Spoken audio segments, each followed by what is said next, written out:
Oh, right, here it is. Yeah. As much as you can. Sure. Cool. Oh, dude, tonight's gonna be a fun... Alright, testing 1, 2. Testing. Different mics set up again since we've got multiple people in the same room. Yep. Alrighty.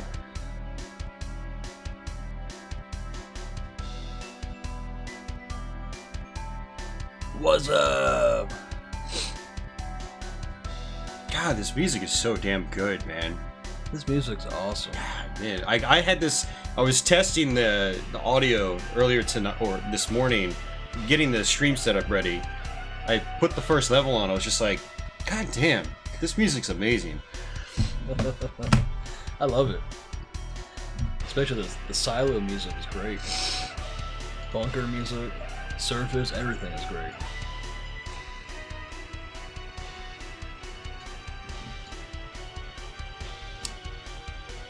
It's definitely one of the best sounding games on the 64. I think so. Yeah. Yeah. Well, this had Perfect Dark, of course. Man, Perfect Dark, an amazing soundtrack. Yeah.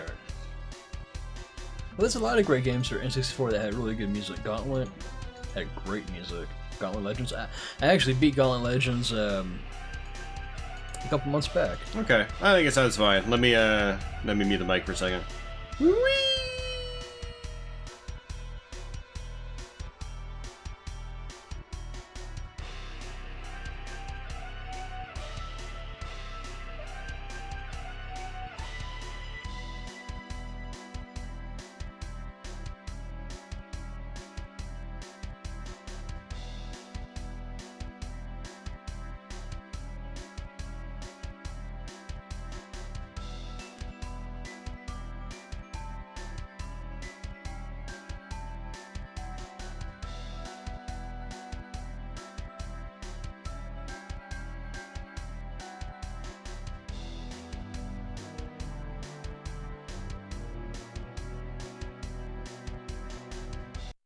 Here we go.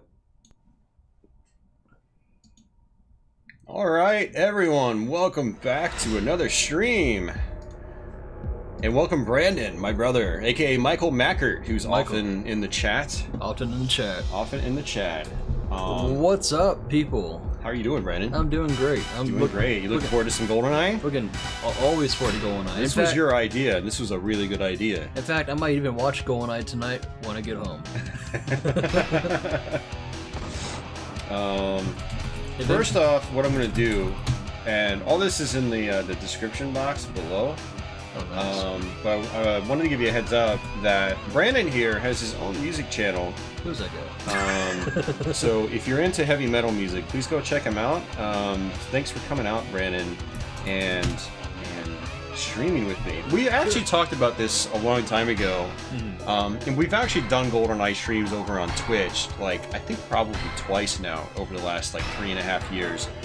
But I wanted to get them on YouTube because you guys have requested this game a lot, but I'm probably not going to have the time to get into it anytime soon, and I'm not very familiar with the single player mode. For me, like mission-oriented first-person shooters usually kind of go right over my head. Like, I am much more of like a very straightforward Doom, Quake, you know, Duke Nukem Blood kind of player, you know.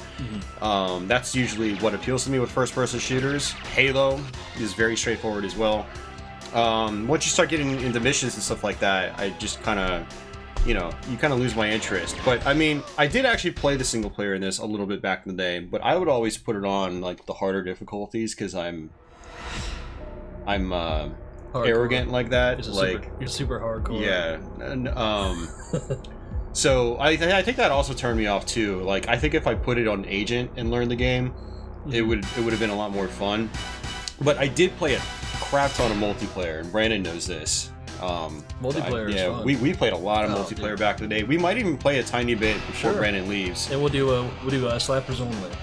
No, slappers only is overrated. Slappers only is overrated. I'll be mini bomb and I'll be going in circles and be like, what the hell? What's up? What's up, Mark? How are you doing today? Right. Or how are you doing tonight? Yeah, so thanks everyone for tuning in. What Brandon's gonna do is he's actually gonna play through the whole game on Agent. So it's the easiest mode in the game, but the idea is to try to give you guys like an idea on what all the levels look like and stuff like that for those of you guys that might not be familiar with it.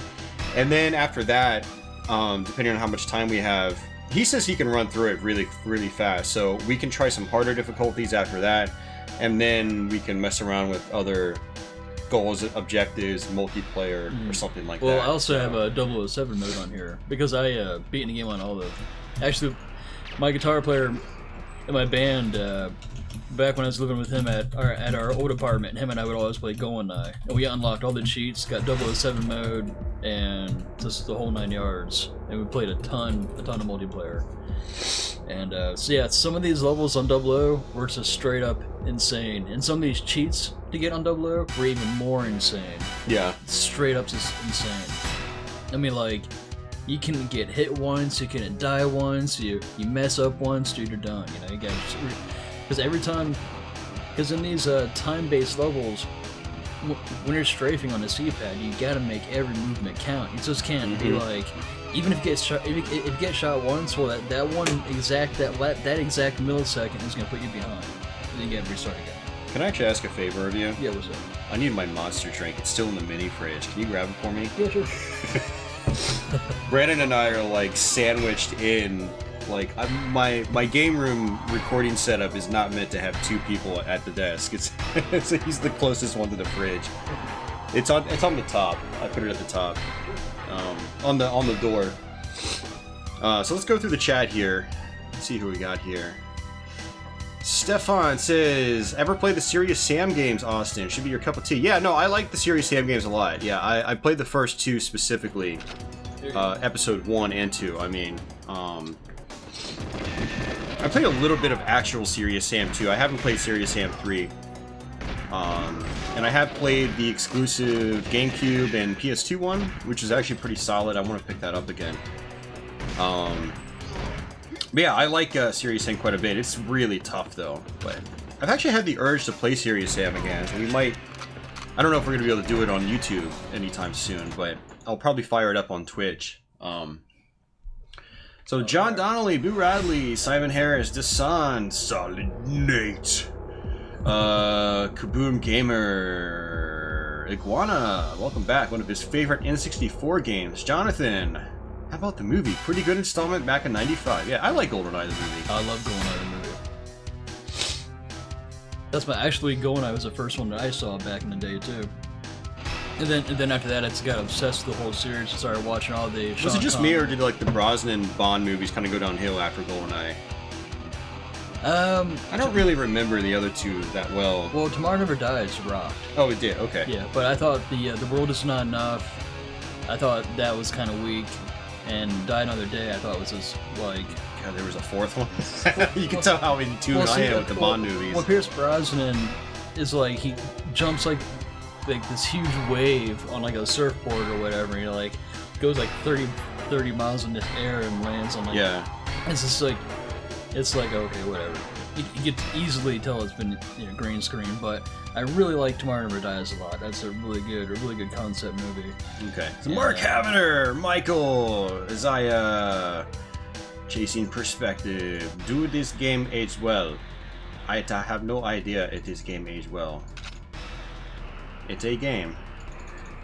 It's a good game. Carlos! Hey, Carlos. Welcome back, man. Perfect Dark is also on the list? No. Unless Brandon's really good at it. Are you really good at Perfect Dark? I suck at Perfect Dark. Yeah, well, Perfect Dark. Sorry, Carlos. Maybe Perfect Dark Zero, because I know that game, but not the first one. Perfect Dark is a little bit more intricate. I mean, I still beat the game. I still beat the game on Agent, Perfect Agent, and playing on Perfect Agent was just hard as hell. But Michael says that Brosnan movies do get pretty crummy.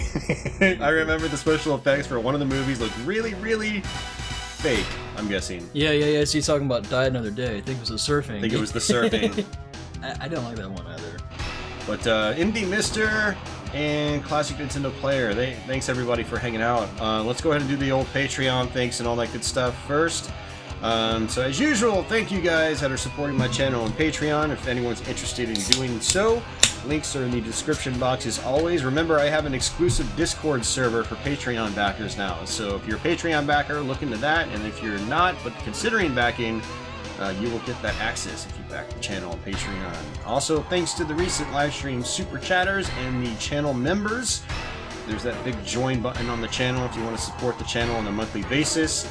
You'll get some cool little perks in the live stream chat. YouTube's potentially talking about moving this into the comments section as well, but no word on that yet. Hopefully that happens. That'd be really cool if you guys could drop custom emotes in my comments section. But yeah, let's go ahead and get into it. I apologize if you heard some echoing there. Apparently I did not mute my second mic on that slide, but oh well, who cares? You ready to do this, Brandon? I'm ready, man. Alright. And we're gonna hopefully get Pierce Brosnan to come join us too, and we're gonna do some one-on-one. Apparently Pierce Brosnan hates video games. Oh, okay. I don't know if hate is right, but I saw him on when it was like the Jimmy Fallon show a couple years ago. You saw that skit, right? Oh, that was funny. Where like they surprise him and like they like rise the curtains up and it's like Goldeneye on the N64. And he's like, what the hell? He's like, I flew all the way here for this. And they made him play it, and it was goofy as hell. That is not a beer crack, Nate. That is my obligatory monster. I always do a monster sugar-free when I stream on Thursdays. That seltzer water is pretty good. All right, let's do this. Let's go bungee jump off the platform. But yeah, if we ever do Perfect Dark, it would most likely be the Xbox 360 version because of the nice smooth frame rate. But personally, I never got very far in Perfect Dark, just like with Goldeneye. I did make my way through Perfect Dark Zero though, because I bought a 360 at launch, and it was like one of the only games I actually like really enjoyed. So even though I'm not like the biggest fan of like, you know, mission-oriented first-person shooters, I did sort of like, you know, learn the missions and stuff like that. It also helped that Perfect Dark Zero was like really impressive looking when it first came out, so that kind of like drove me through it as well, you know, having that 360 at launch and having like a next-gen game.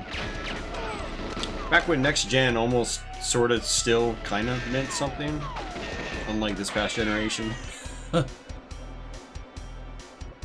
That's actually being overly harsh. There was some really impressive stuff this gen too, but it didn't feel like as big of a leap immediately over the prior generation. Now it's like night and day almost. You know, so many games running at 60 FPS and being a lot more detailed and whatnot. Yeah, so maybe I've actually been thinking about doing Perfect Dark Zero, but I need to put a lot of time into that again. We'll see. Perfect Dark Zero is a fun game. I like that. I like that game. Yeah, GoldenEye 007 needs a true remake. Yeah, that would be nice. Like an actual real They were remake. planning on that many years ago. I mean, you could read articles about it, where it was basically going to be a port, kind of like the Perfect Dark 360 conversion. But there were so many like people, so many people's hands were in on this, like various licensees, and it was just, you know, like from, you know, Nintendo, Rare was owned by Microsoft, and then the movie studios, and then it was just a mess, and they weren't able to get anything worked out. So it's a real shame, because this could have been on like 360, 60 frames a second, you know, 720p or whatever. Yeah, that's kind of a shame. But there was the, remember the Wii GoldenEye? Did you ever play that? That's the one with Daniel Craig, right? Yeah, they used Daniel Craig's likeness, you know, the Daniel Craig version of the Bond, but it was kind of sort of like a homage to this game. Like they had a lot of the same locations and whatnot, and you know, a lot of the levels were kind of like loosely based on these. And I think it had some of the classic multiplayer maps as well. But I remember, actually, I think we tried playing multiplayer one time. I don't know if you remember. It was like when we moved out to the apartment together. You know, probably 2012, 2013, I think I had a copy, and I think we tried playing the split screen. I think it was and we played it for like just a half an hour, and we were like, yeah, this isn't... We probably just fired up the N64 version right after. Well, I remember playing the game, and the amount of time it took just to get through the first level was horrendous. Versus this game, it's like, you get really good at it, you could beat each level within just a few minutes of time. Versus like the newer games are all like, you know, epic and 1 hour cutscenes or checkpoints and... Well, I don't remember that much about the Wii Goldeneye, so I don't want to like, you know, label it like that. But I remember it just not feeling anywhere near as good as the original game. You know, I think there were like iron sights and stuff like that, which was like popular at the time. It still is popular with stuff like Call of Duty and whatnot. But it's never been my favorite way to aim either. I really like how like everything animates so well in this game too. Like, you know, polygonal first-person shooters really started on PC with games like Chasm the Rift and Quake, and stuff like that. But you know, even in 1997, GoldenEye, like the animation in GoldenEye was still like actually kind of unparalleled. You know, like I played Quake 2 a couple weeks ago on stream, and it came out the same year as this game, and animations like were a whole lot less varied in that game. Like when you kill enemies, they don't like pop back and spin around and stuff like that. Like there's a whole lot of just really good attention to detail to animations in this game. It's really fantastic. Still, I think it, you know, obviously texture quality is pretty crap these days, like especially when you get up close and you look at enemies' faces. But like the actual character movement's actually pretty nice, you know. For 1997, like it's really solid. Well, you know what Rare did? They actually went to the actual James Bond Rendezvous with 006. Oh, shit. We gotta do that one all over again. But you know, in this game, Rare actually went to the actual James Bond studio, and they went to the actual real sets in the movie, and they would take pictures of it, get blueprints to make the levels kind of very similar to they are in the movie. Nice. Which is actually pretty sweet, I think. That's how they were able to capture a lot of the very similar details and levels, and kind of, except they'd be expanded a little bit, you know. It's such a great level. Hey, Wise Dragon. Haven't seen you in a while. Welcome back. Yeah, Time Splitters is pretty cool. We're gonna eventually play through the first Time Splitters on stream, because that's the one I put the most time into. Time Splitters is fun. But maybe I can learn how to play Time Splitters 2 eventually. I have Time Splitters too. But I think MD Mister asks, stick, walk, and turn on the alternate. Mr. asked something. Do you use the standard tank controls, stick, walk, and turn, or the alternate control style, C buttons to walk, stick turns? Use the middle joystick to turn, and you kind of strafe with the C buttons. Yeah, that's the kind of like the default control method, right? Yeah, that's how I've always played the game. Yeah. Quake is the same way too. Sean B, no!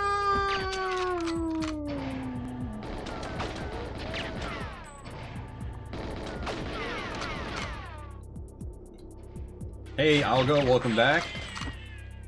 Halo 2 on Legendary. Almost pretty much any Halo game on Legendary is hard. Yeah, that's why Edon and I, when we did the Halo stream a couple weeks ago, we didn't play on Legendary. I was like, you know, I'd like you guys to be able to actually see into the game. If we play on Legendary, that won't happen. Well, Legendary mode has got to be so straight up insane, first off. Oh, it is, yeah. I mean, it's really rough. Yeah. I remember back in the day you were playing on Legendary mode for the Xbox, and... Woo, man.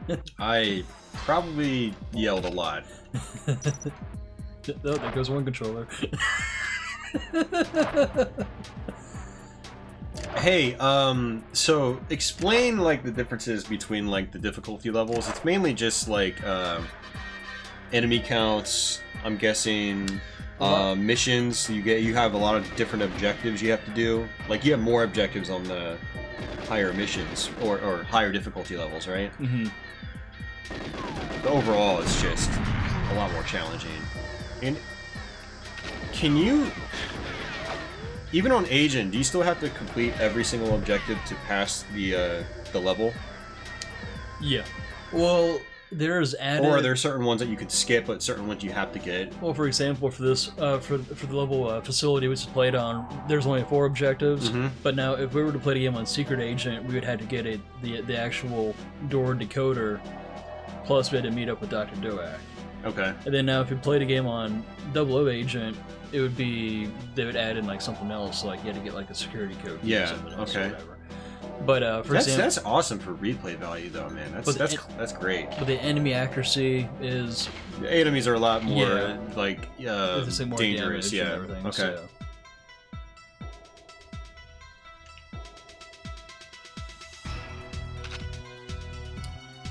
Wise Dragon just beat Halo Combat Evolved Anniversary on Legendary yesterday, and it felt very good. Very nice, man. Congrats on that. It's not easy. Yeah, I beat the original Halo on Legendary. I never did the other ones on Legendary though. I tried, but you know, Halo 1 was really the only one I clocked like a lot of single player time into. Like I beat all the other Halos except ODST, but I never really bothered to go back and sink a lot of time into like, you know, Legendary. I always played on Heroic no matter what. Kind of like I always play on Ultra Violence and Doom or Nightmare and Quake. But yeah, I never really got anywhere on Legendary on Halo 2 or 3 or whatever. Actually, you know, I think I did try it on Halo Reach. I actually played Halo Reach a lot, that's right. I'm going to check my Xbox 360 achievements. I think I might have actually beaten Halo Reach on Legendary. Yeah, I might have. I think I did, actually. Come to think of it.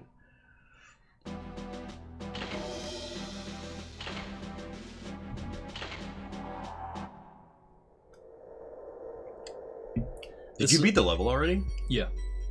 I was looking at chat. I didn't even really see anything. It's like, where'd the level go? That's Agent for you. I like to run over enemies in a tank. It's fun to hear. Hey, Kitsu. Kitsunet.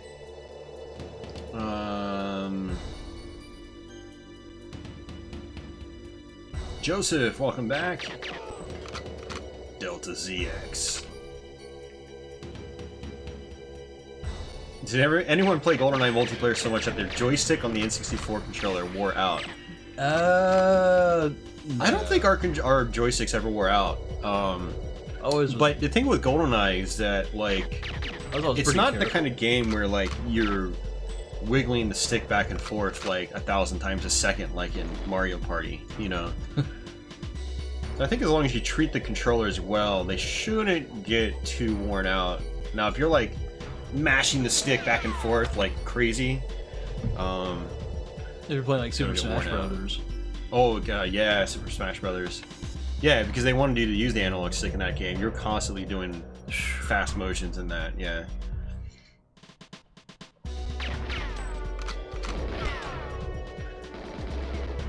Yeah, the N64 analog stick issue though is pretty frustrating because, like, you know, now when I go looking for controllers out in the wild, like, it's, you know, I can't even buy controllers online anymore because, like, you'll get it and the analog stick will just be completely toast. Like, you'll shake the controller and the analog stick will just go, just wiggle back and forth. You're like, yeah, that's not good.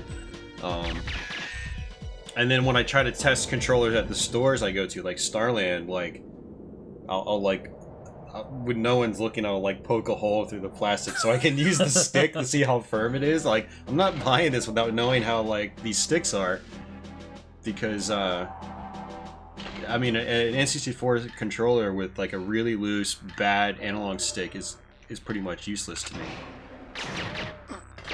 Like, that's the controller's defining feature, and especially in games like this, Like, look, you're in aiming mode right now, and you need to have really good, smooth accuracy. You can't do that with, like, a janky, broken analog stick. F-Zero X, you can't, or Wipeout 64, you can't steer, you know, nice and smooth with the broken analog stick. It's definitely a serious problem with N64 controllers, unfortunately. Fortunately, the two controllers I have are pretty solid. I've had them for many years now. I've actually, I think I have a third controller that has a GameCube-style analog stick replacement.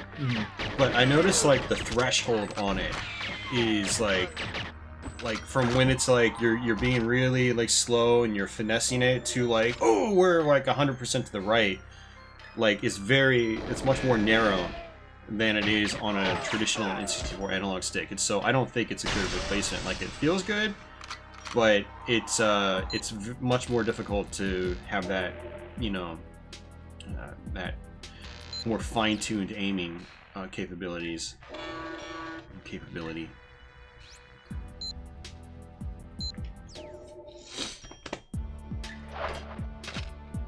In your opinion, will Nintendo release the N64 Classic Edition with Goldeneye on it? I have no idea, Boo. I've got nothing to go by, man, so it's just speculation. Just speculation, Boo. Quake 4 reminds you of Doom 3, but you've never played it. It is similar. It is on the same engine. So, you know, they definitely graphically look fairly similar, with different, you know, aesthetic choices here and there. I personally prefer Doom 3 as a game, though. Like, Quake 4 is not bad, especially if you play on PC. If you play on PC, it's a lot better. Keyboard and mouse, rock-solid frame rate, higher resolutions. The 360 version, unfortunately, gets a little choppy at points. Get out your club, Bond. Let's have a club duel. This is actually probably one of my favorite stages in the whole game right here, too. It's a silo. Well, Dasan, the thing with the N64 controller, man, is it's not great for everything. You know, only having one analog stick makes it... Despite how many first-person shooters are on the system, not many of its first-person shooters actually hold up well control-wise. Like, you know, the dual analog stick thing has become so common now. It's really hard to go back to play, like, Doom 64 on it, or Turok, or, oh God forbid, like Quake or Quake 2. Something about GoldenEye, though, like, I don't know, like, the controls still feel pretty good to me. But it's a very unique control scheme. I think it works well in this game.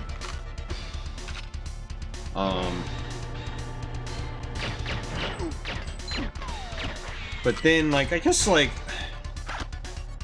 not a lot of games took advantage of the D-pad either, which is a shame. That's kind of a bummer.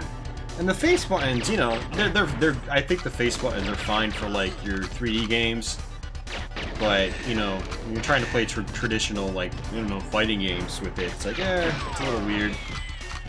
I don't know, I think the controller's okay. I don't really have any, you know, I've got some complaints. I'm not one of those people who's like, "Here's the worst controller ever made." Like, I don't understand that. It's like, if you look at the controller in the context of the era, and what kinds of games are most popular on it, I think the controller is fine. You know, but if I had to play PlayStation games with the N64 controller, I'd rather go, like, shoot myself, you know? But, you know, a lot of games in 64, you know, did make good use of the controller, especially, like, Nintendo's titles.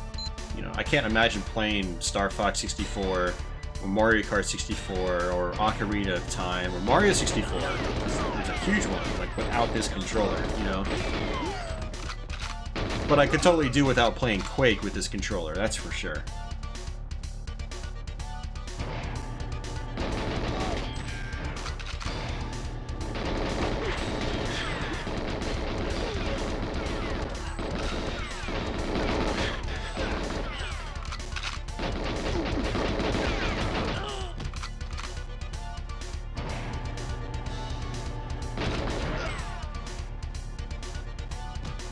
Alright. Take a picture of the satellite here. You gonna post it to Instagram afterwards? Yep. Could post it to Insta Face. We're all gonna go to orbit.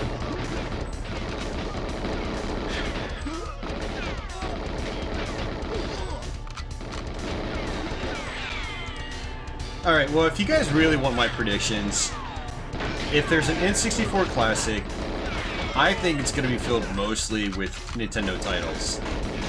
I don't think you're going to see Perfect Dark. I don't think you're going to see Goldeneye. I don't think you're going to see Goldeneye. Like, absolutely. I mean, they couldn't get Goldeneye released many years ago because of all the licensing, you know, hoops they had to jump through. And Perfect Dark is owned by Microsoft. You can get it on the Xbox 360 and Xbox One. Like, it's... I don't... I highly doubt they're going to be on it.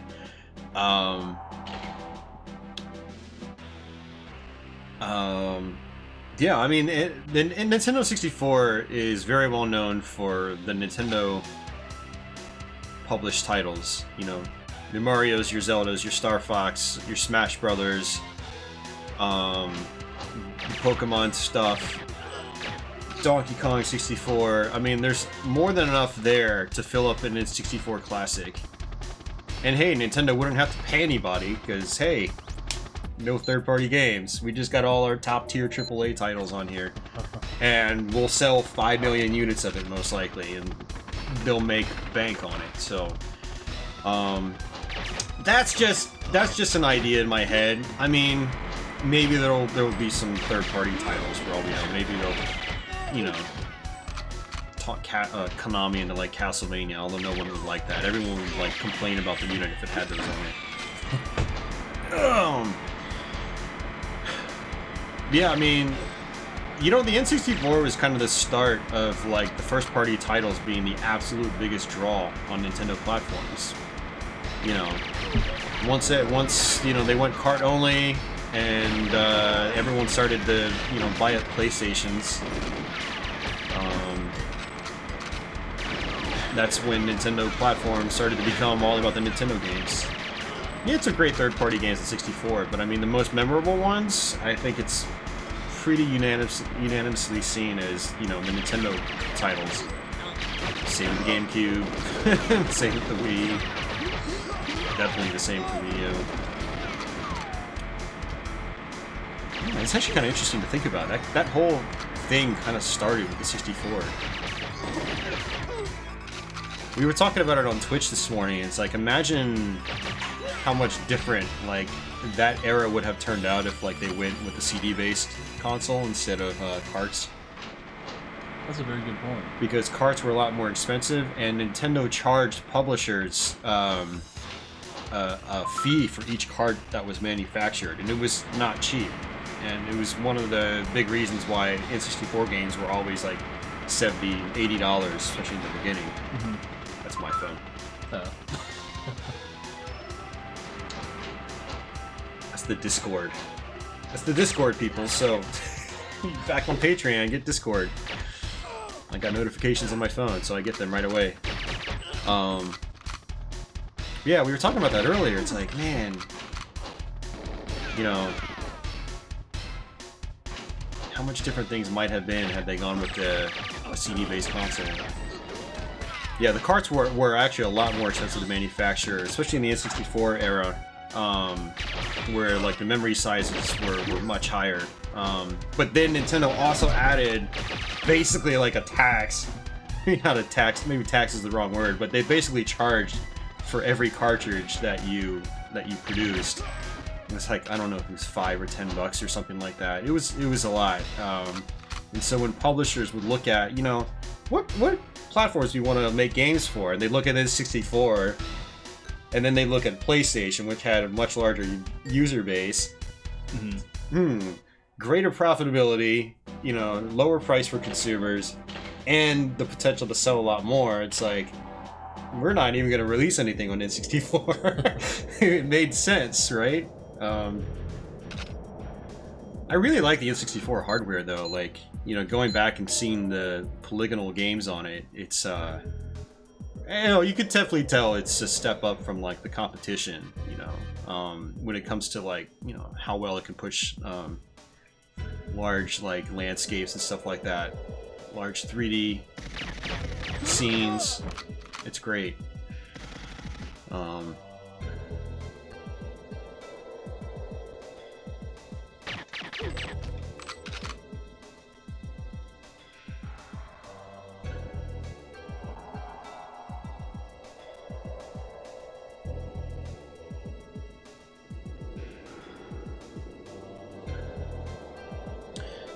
Well, I mean, saying well-balanced horse, the N64 already is something between a PlayStation and a Dreamcast.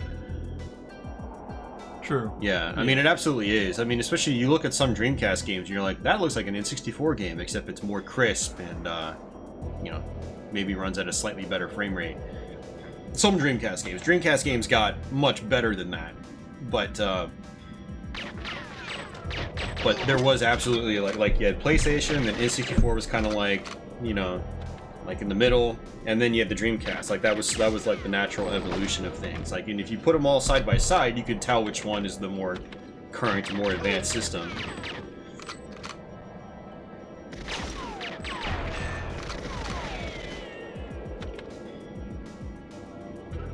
Where is the key?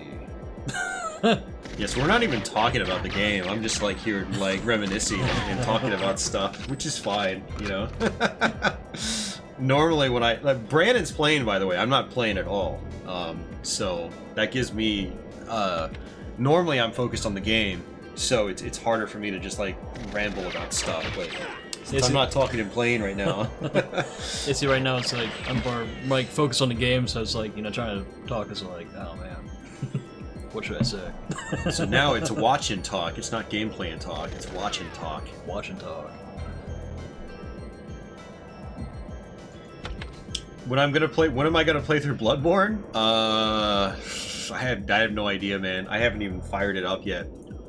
I haven't touched my PS4 in like a month and a half, maybe longer.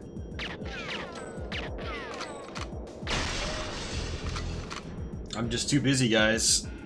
Too busy practicing for these Let's Plays and live streams. So I haven't had much time to dedicate to games like Bloodborne, unfortunately.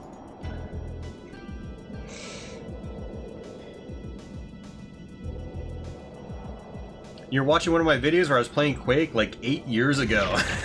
You had no idea I've been a YouTuber that long. Yeah. October 2009 is when I uploaded my first video.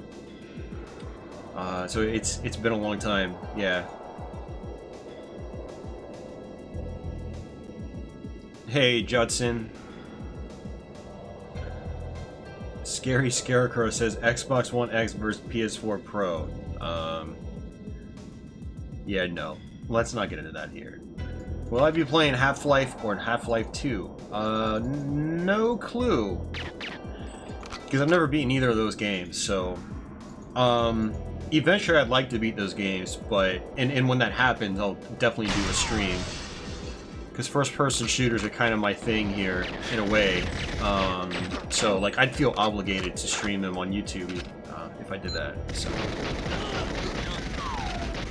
Let's go back to the chat. I was just kind of in my own little world there.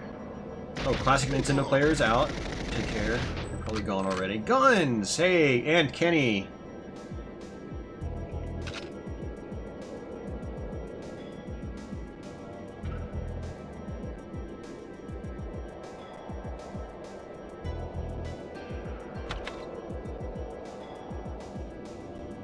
Goldeneye supports 16:9 widescreen, sort of indie mister.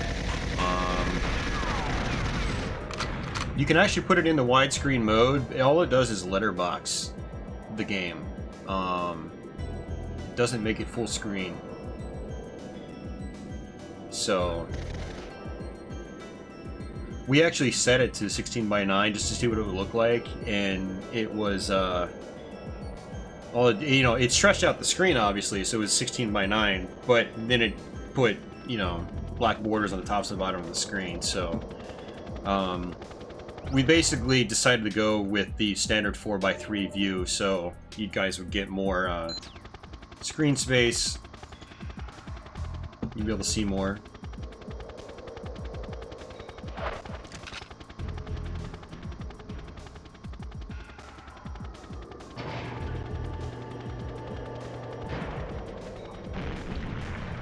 Yeah, speaking of N64 Classic, going through some of your comments, I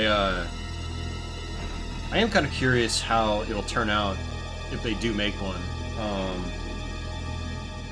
Like, I wonder if whatever emulator they use, if it's gonna, like, you know, crispen up the visuals a little bit, you know, make it sharper. You know, the N64, you know, the games, you know, most games use this, like, really soft filter. Even Goldeneye does it, you know. I think using the soft filter actually helps with performance. And I say that because in Quake you can actually turn the filter off and the game looks a lot sharper, but the frame rate's lower when you have the filter off. But when you run N64 games and emulators, you can basically disable that, and it really like sharpens up the polygons, edges, and you know, the texture quality looks a little bit better. In N64 emulators, you can also, you know, play in higher resolutions. Like, I remember when I modded my original Xbox, like, almost 10 years ago, there was an N64 emulator for it, and I played Star Fox on it. Star Fox is one of the few games that actually worked really well. It raised the resolution, it killed the filter, so everything looked razor sharp, and all the fog was just removed. So, you know, one of the other things about N64 games is they used this fog effect, you know, I guess to sort of like mask like short draw distances. That way it didn't look like objects were just popping in out of thin air.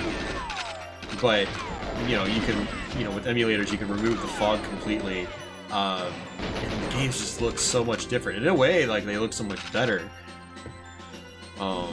In some ways they don't, because again, when you remove the fog, you remove the effect that masks, like, pop in and whatnot. But it makes you wonder if, like, they would consider doing something like that on the Classic if they release one. You know? Or at least have the games run at a higher resolution. These games can actually look really good when they're, like, the resolutions are boosted up. Like, Perfect Dark on the 360 is a really good example. Like, playing the game at 720p, or now on, I think on Xbox One X, it's, maybe even just a regular Xbox One as well. I think it goes up to 1080p, maybe even 4K now on the X. They've been releasing a lot of patches for, the Xbox One X that will boost the, resolution of old games. Scribs, what did you miss? You did not miss anything. Actually, that's not true. What level are you on now? We can watch Goldeneye right now. This is the Bunker 2 level. No. Would this be like level 7, 8, 9, 6? I think level 8. Level 8? Okay. How many levels are there total? 20 levels. Okay. Actually, there's only 18, not including Aztec or the Egyptian level. Okay.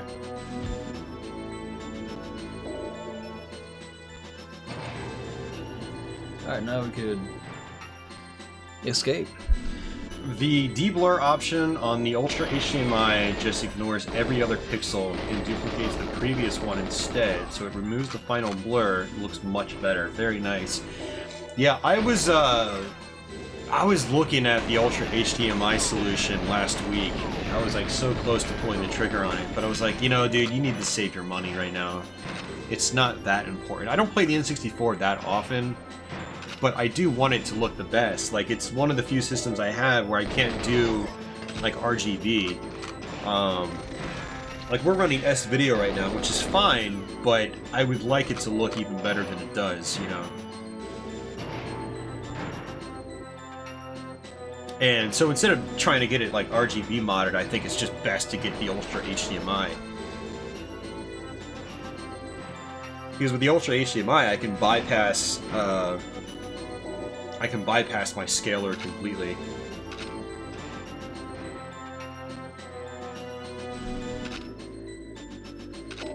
I know Glenn Plant, he's a YouTube reviewer, that strictly does N64 games. He's got an Ultra HDMI in his system, and I've seen his like capture footage of it. It looks really good.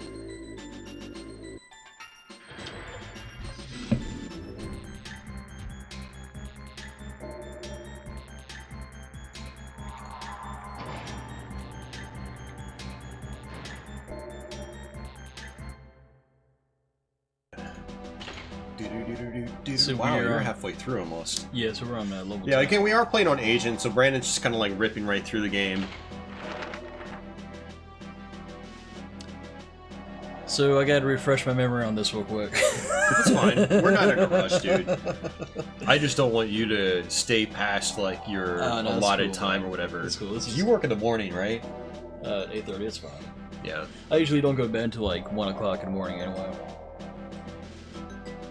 I'm gonna wake up at like 7 o'clock, make coffee, and shower real quick, and head on out. You don't really get the hype behind those classic systems, to be honest. It's basically an expensive emulator box. Guess people just like an officially released little device by Nintendo that has their favorite games. Yeah, well, the thing about the classic systems that they release is that, for one, they usually have really solid lineups. Like, I don't really think there's any debating that. So that's appealing, for one. You get a lot of the best games. It doesn't cost that much. Like, the regular NES Classic is $60. And it's wrapped up in a nice package. You know, you get that, you know, top-notch Nintendo quality. You know, it's not just some, like, generic emulation box where it's just like, you know, you gotta text a list of games and that's it. Like, you fire it up, it feels like you're playing a Nintendo console, you know. So it's, you know, Nintendo knows how to package stuff really nicely, and that's part of the experience, too.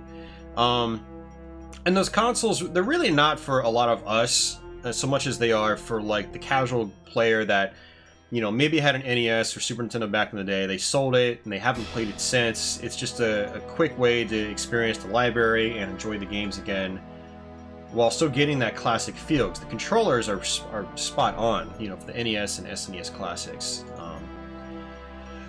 I still have both though, because they're actually kind of convenient for like streaming.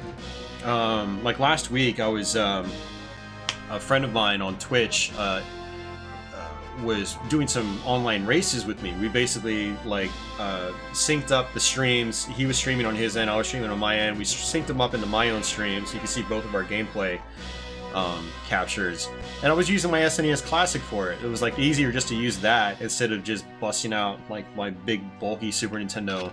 So there are some like good things you can do with it, especially after you hack them. And again, a big part of it for me too is also like the controllers. Like the controllers just feel really good. I don't have to use any like, you know, USB converters for, you know, existing controllers. It's just easy.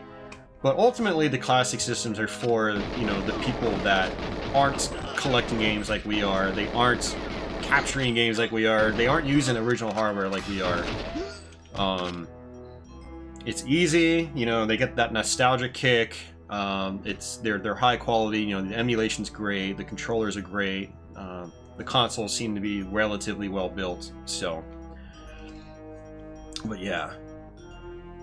You know, the N64, if there is an N64 classic, it'll be really interesting to see what they do with those controllers, because the N64 controller is a lot bigger and a little more complex than the NES or SNES controllers.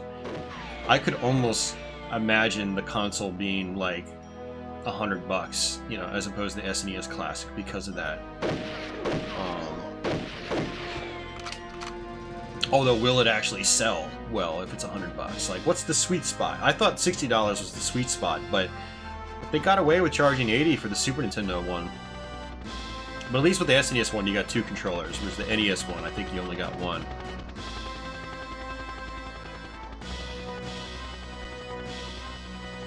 Yeah, I need to hack my NES Classic too, so I can just keep it out on the living room TV and just, you know, use that for like Let's Play practice. I need to go through my SNES Classic and like redo some of the ROMs that are on it.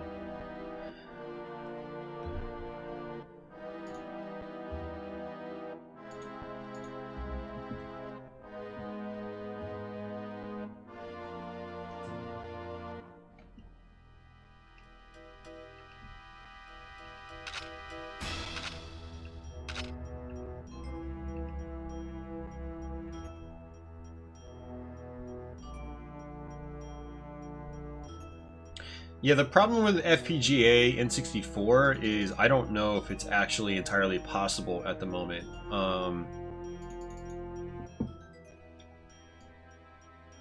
I don't know if the existing FPGA hardware out there would be capable of replicating something like an N64. Based on what I've heard guys like Kevtris say, you know, in regards to cloning other systems via FPGA, I'd imagine cloning an N64 via FPGA is a long ways out. But hopefully that's what you can do eventually. Eventually.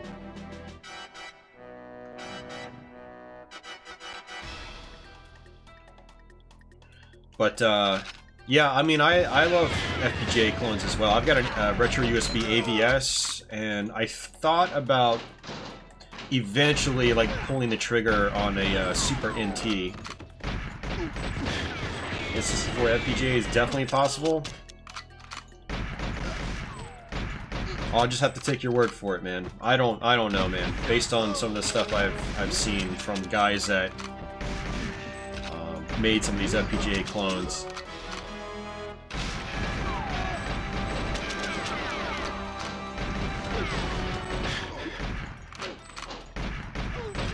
Okay, that's cool. Well, make it happen, man. If you've been working on them, make it happen. Sounds like you're large and in charge, so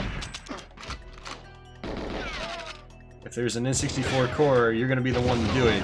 Make it happen. Make it a reality.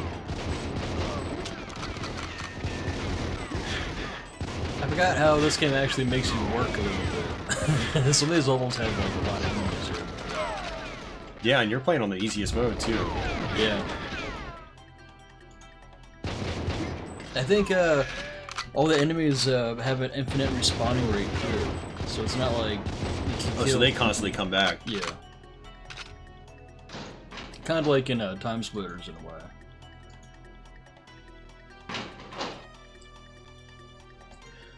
Stefan, yeah, we're not talking about emulation though. We're talking about field programmable gate arrays, which are basically these chips that replicate like all like the circuits and transistors of you know, a board design. So it's kind of like emulation, but it's doing it at a physical hardware level instead of a software level. And so you get much more accurate replication of the original hardware.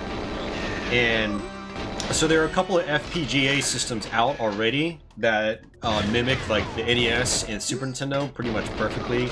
And there are cores for like the NT Mini that you can add that'll also replicate like the Game Gear and I think ColecoVision and Atari 2600 and stuff like that. But I mean, consoles like the Nintendo 64 are a lot more complex than like the NES. There's a lot more to replicate, and so you need a stronger, more powerful FPGA in order to do that.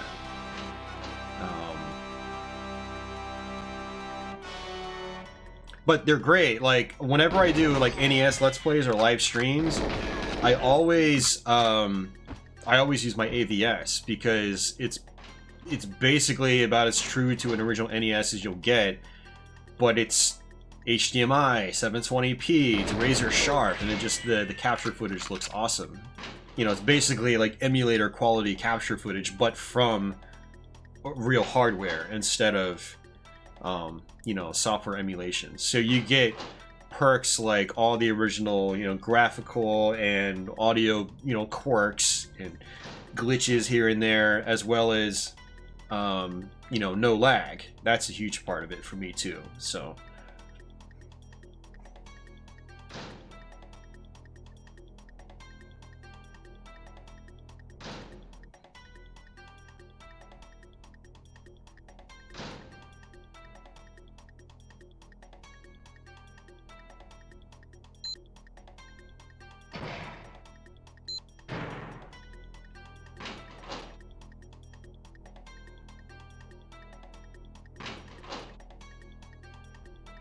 yeah, no, that makes sense to me, Electron Ash. Yeah, that makes total sense to me.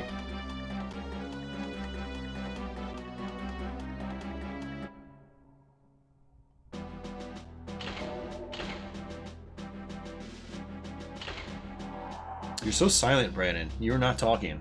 Yeah. Although Brandon, you know, he's not. He doesn't talk and play all the time like I do. Like, he doesn't go home and, hey guys, Brandon here with another Let's Play every time he plays video games, because he doesn't stream or record or anything.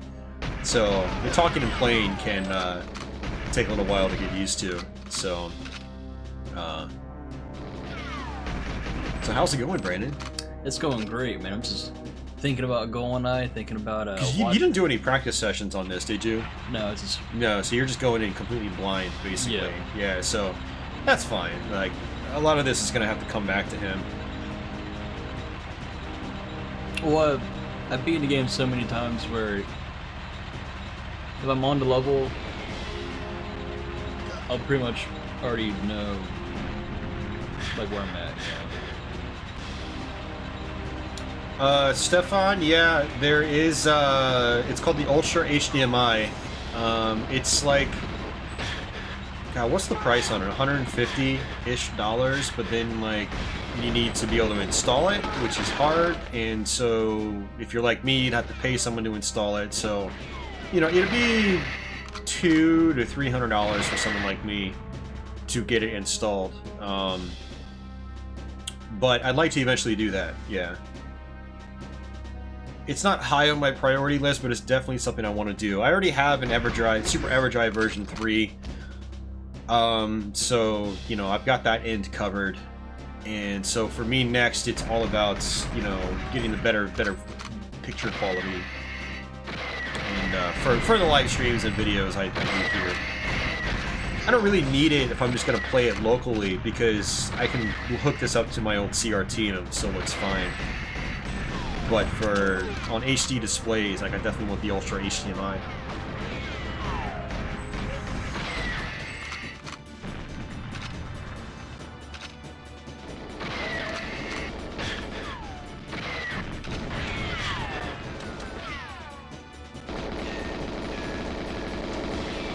Alright. Let's see if this works. And it does. Oop, sorry about that. Bump my arm against the desk there. So we're on the depot.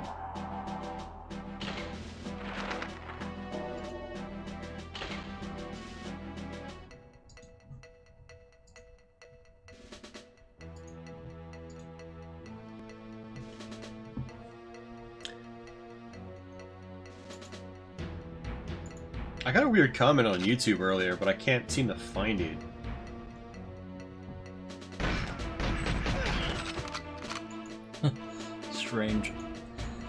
Strange comments. Make a YouTube channel called Strange Comments.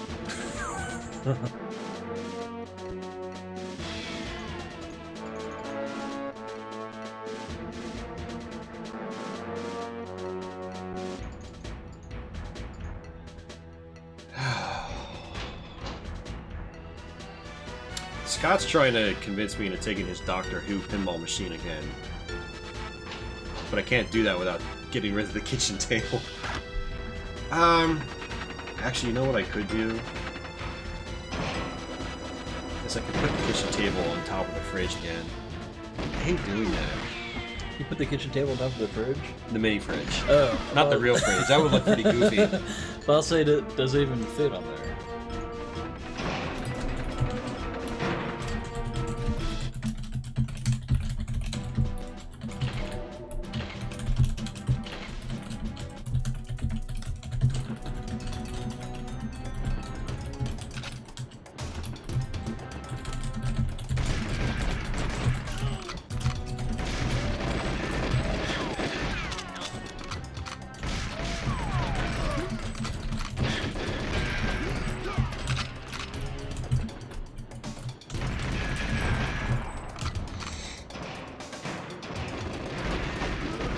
Yeah, because I would like to have a D&D game as well, not just, you know, because he's already got Time Warp here, and Alien Poker he's bringing tomorrow is an old solid state as well, so...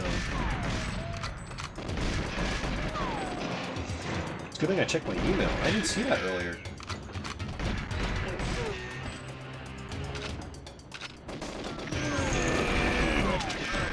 What is this IQ thing? I need to... You keep mentioning it, but I don't know what it is. Let me look it up. It's one of the perks of Brandon playing. Oh yeah, I remember this thing.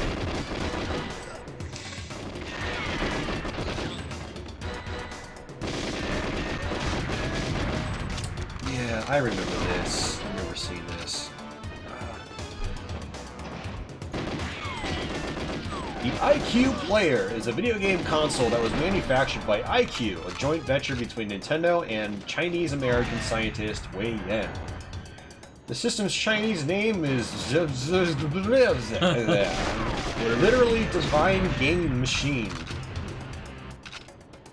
The console was never released in any English-speaking countries. It takes the form of a controller, plugs directly into a television. A box accessory is available that allows multiplayer gaming. It was only marketed in mainland China. As the console's unusual game distribution method is intended to curb game piracy in that region. Yeah, what the fuck is that? Games for it are stored on 64 megabyte flash cards, which is contained within the cartridge that plugs directly into the controller. Games were purchased at a special IQ depot, where games may be downloaded onto a cartridge and played later, in a similar manner to Famicom Disk Systems, Satellaview, and 64 DS download play. You can connect it to a PC and download games too.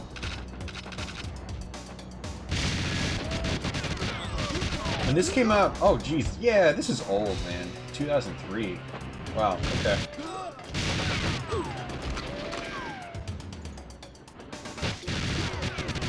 Yeah, that's why I forgot about it. It's just so old. I do remember this, though. Yeah, definitely. Hey, Dudley, what's going on, man? How are you doing?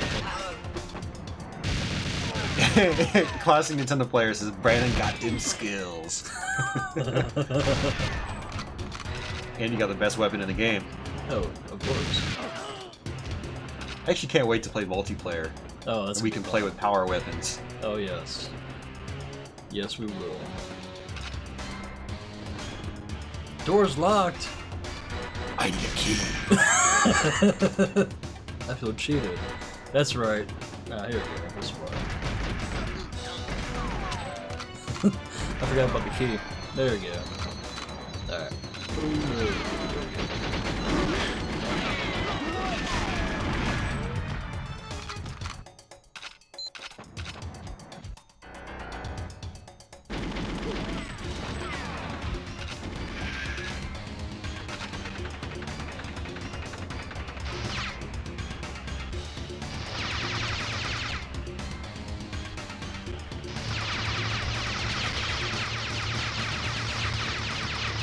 Yeah, you know, come to think of it, on the N64 Classic topic, I could almost picture it being something like the IQ. That would actually kind of make sense. Well, I don't know, man. People are rough with their controllers, you know?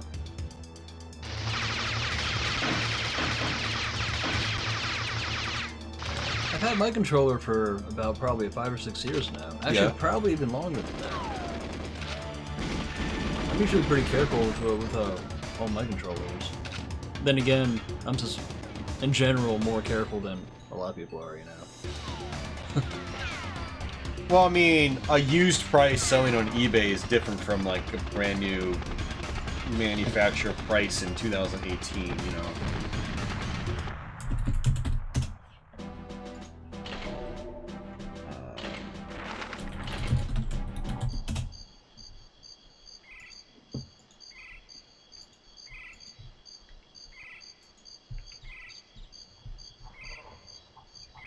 So it looks like there's only one on eBay right now, and it's from China. It's brand new.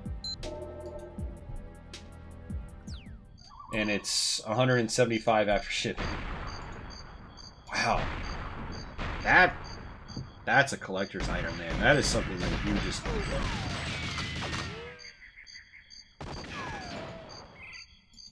That's neat.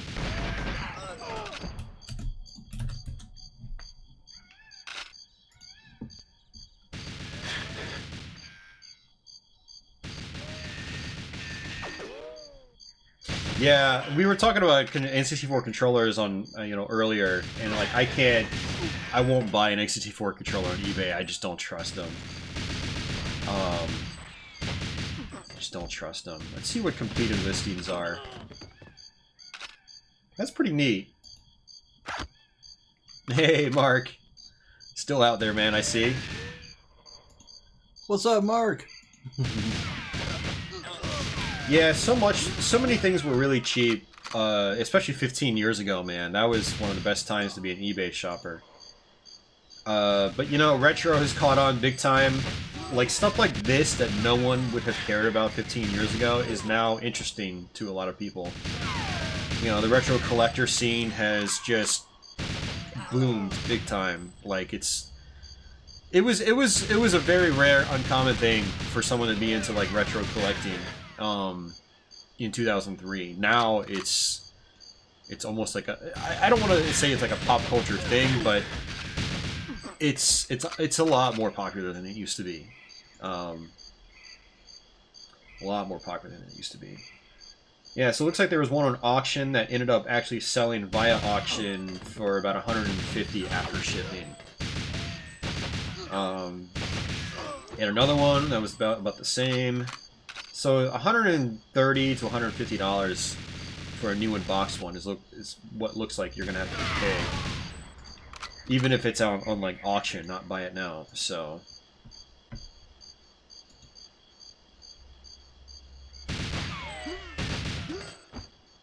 Yeah, I had a massive collection in high school that Brandon can probably tell you about.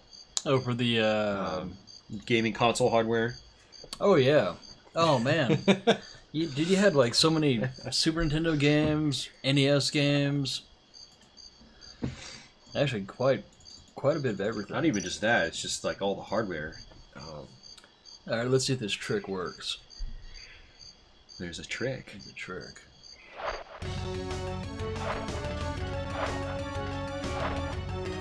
Is this a boss? Yeah, this is when you're fighting Zenyo.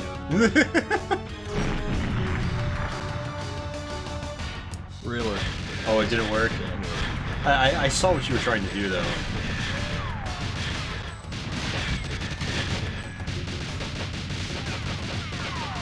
Actually, see, the wisest thing to do is just aim for the head.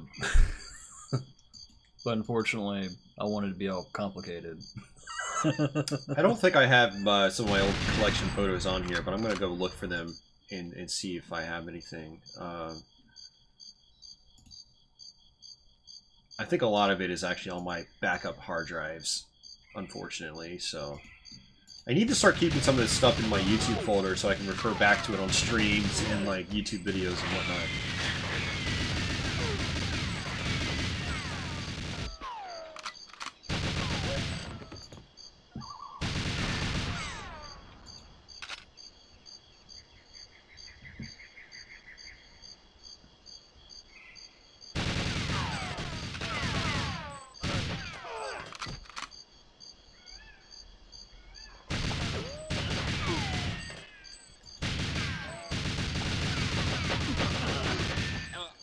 Did I ever play Exile on the Turbo Duo? I did not, no.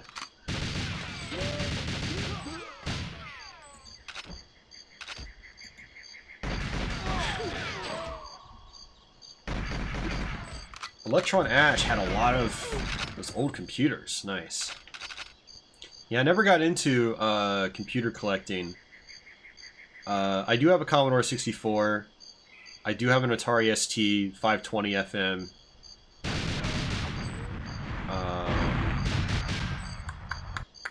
I want an Amiga, preferably a higher end model. I'd love to have an MSX, but highly doubt I'll be able to get one.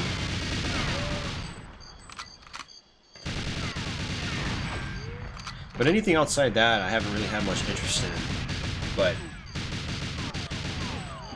I'm in the United States, so I grew up with, you know, MS-DOS based IBM PC compatibles. So that's kind of like what I veered towards when it comes to computers. But I do want the Amiga. I do like my Atari ST. Because it's got that, you know, that's early 16-bit gaming right there, you know. So there are a lot of games on those I do enjoy.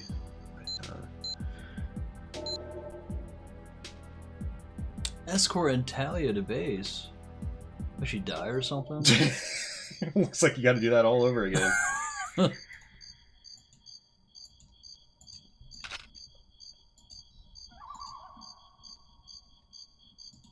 Well, I don't think I have it on my Facebook page. Let me check my Facebook page, see if I have my old collection pics.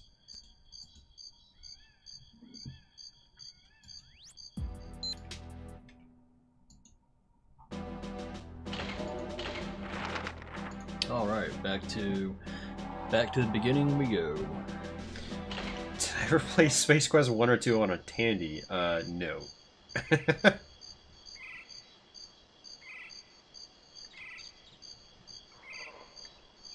What did I think of Tommy Tallarico's soundtrack on Sega CD for Terminator? Meh. I think it's overrated, personally speaking.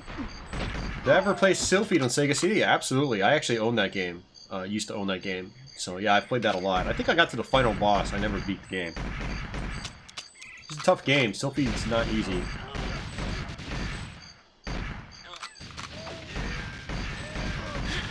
This guy just hide all my comments. I don't know. If you want me to, I can.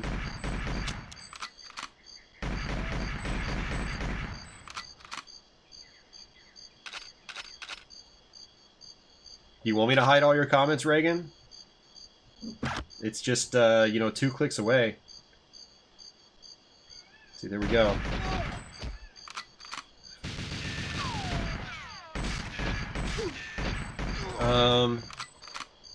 Let's see.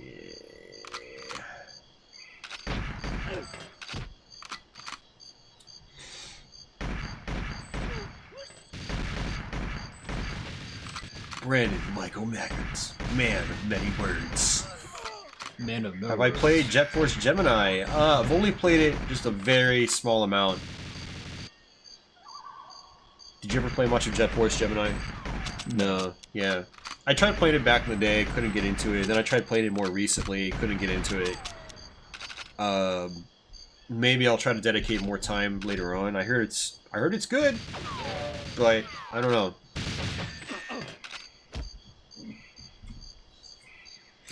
I heard it's pretty fun. It's on the rare replay. Yeah, it is. Jet Force Gemini's on that, right? Mm-hmm. Yeah.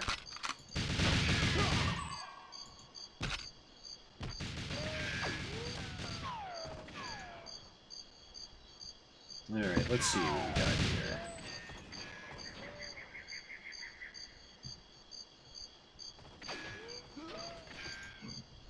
You want me to acknowledge you, Reagan? Say something worthwhile. I don't respond to memes and nonsense like that, so sorry, dude. I'm a total fantard for Tommy Tallarico, Kelly Bailey, and Jesper Kid. Yeah, Jesper Kid, I love his old stuff. Like, yeah, I mean, Subterranea, Scorcher, Batman and Robin, some of my favorite stuff, man. Still waiting for the Coleco Chameleon. Oh, God. The less mentioned about the Chameleon, the better. Did you ever play the original? Judson's all about the questions right now, man. You're on fire, dude. I did not. No. I have no idea what that is, either. Last Half of Darkness. No.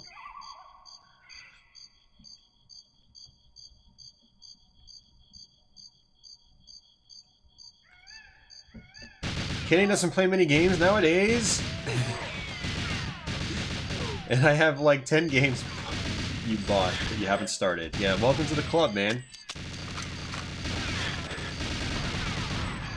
Welcome to the Backlog Club. Backlog Club.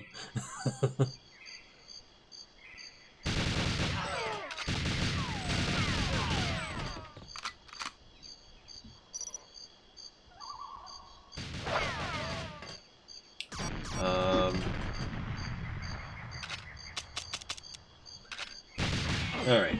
Sorry, I'm getting sidetracked here. I'm trying to find my old hardware collection photo. I took a photo near the end of high school where I pulled out all my consoles, laid them along the over the floor, and took just one massive photo of them.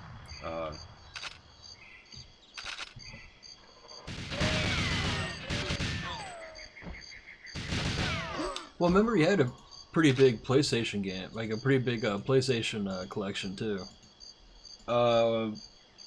Well, yeah, I mean, the games are like, I don't know, the games that bounced all over the place. Like, I had almost an entire full US Saturn set, remember that? That's pretty insane. And that's how I got my job at Starland, is I went and I traded in all those games. I got depressed one day and I just said, screw it, and I went and I traded them all in. And the owner of Starland did the transaction and offered me a job, you know, because the transaction took forever. And we were talking for a while. And yeah, that was their interview right there. Yeah, it basically was.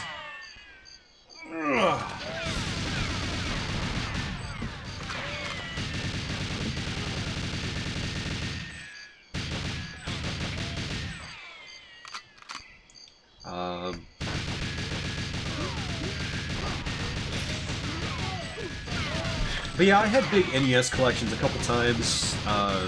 Usually 350-ish cards. I did that a couple times. I had a full Dreamcast set. I actually have an image right here. Let's go all the way back. I don't think it's... Yeah, I don't think I have anything here.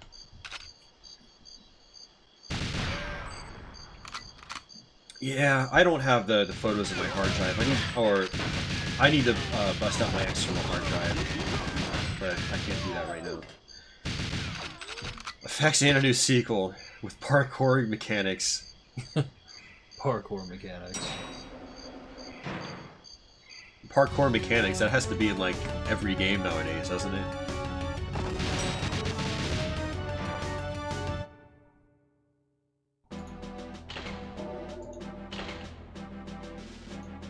This is another kind of annoying level. We gotta protect Natalia again. That's right there, we're almost done with this. Oh, hey Fatty. Yeah, Super Star Wars is ridiculously difficult. You played the first Super Star Wars, right? Never beat it. Because it's hard. Oh, very hard. I haven't put much time into the first one. I think I got close to beating Super Empire Strikes Back, though.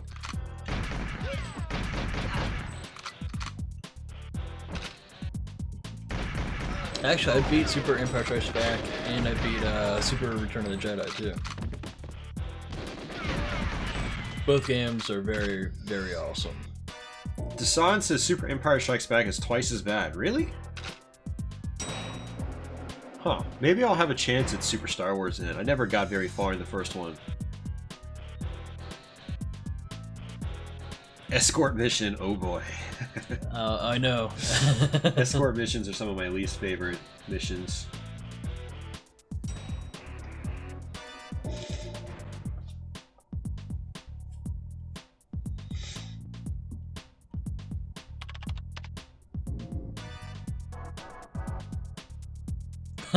I am invincible. I'm invincible!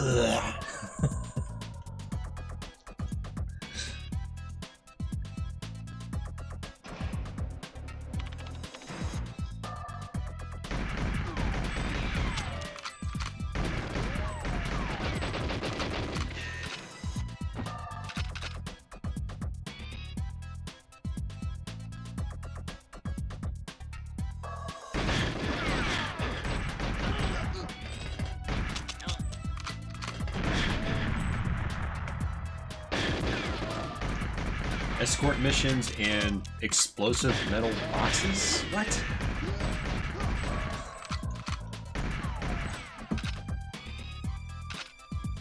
Have you seen this?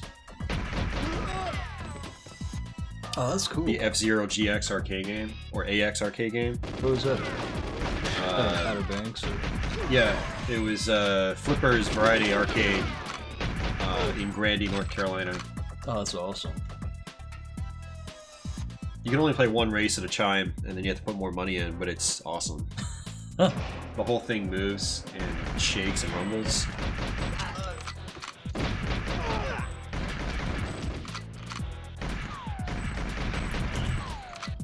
Holy crap, smithereens! Thank you, man, for that super chat, dude. Beer money. Hey, beer money. I will be spending that on beer on my vacation in 2 weeks, so thank you, sir.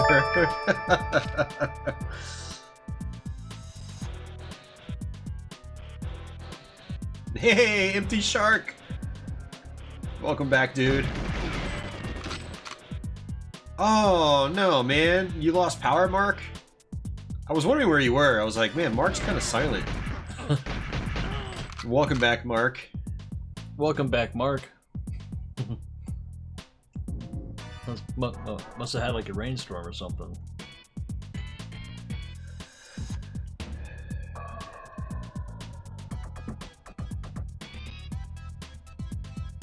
Alright, so we finally got some body armor here, so we should be pretty good.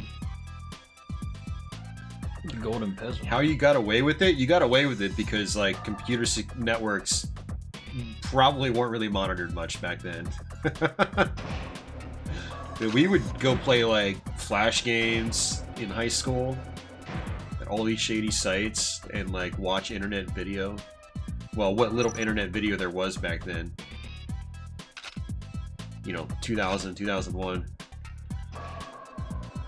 Like, you'd never be able to do that nowadays. I bet you all that stuff would be blocked at the firewall. Hey, no problem, Smithereens. I hope your move went well, man. I haven't heard much about that, but I hope you've been able to settle in, and I hope life has been going well for you.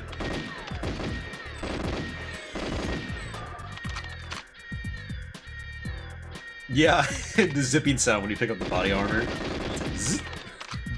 So satisfying. Beer money.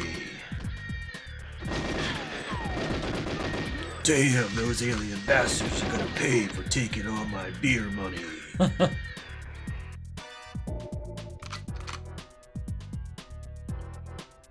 Hey, congrats, Fatty. You did it without a guide. Nice.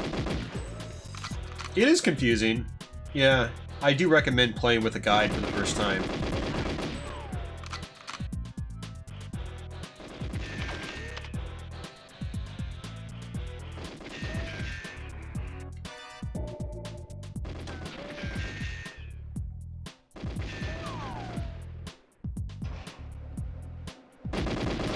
Have you played 007 Everything or Nothing? Everything or Nothing, yes. I played Agent Under Fire, Everything for Nothing. I've also played,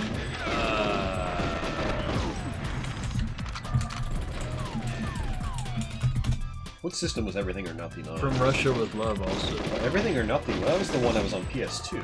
Yeah. You played that? Yeah. I heard it was actually decent. That was okay. It was okay? Agent Under Fire I thought was a little better. Everything or Nothing was like third person, wasn't it? Some parts. Yeah, it is third person shooter. I remember when that came out. Yeah, I was working at Electronics Boutique when it came out.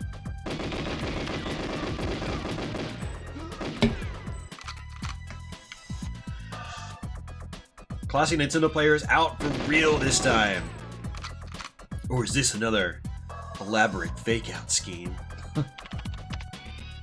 Hey, Edon, the Game Bro. Edon, there's a chance that Scott might be bringing a Doctor Who tomorrow as well, so we might be prepared. Need to prepare for 2 machines. I got an email from them today saying, "Do you want a Doctor Who as well?" I was like, "Uh-oh." Edon like 007 Nightfire. Nightfire was good too. I beat Nightfire.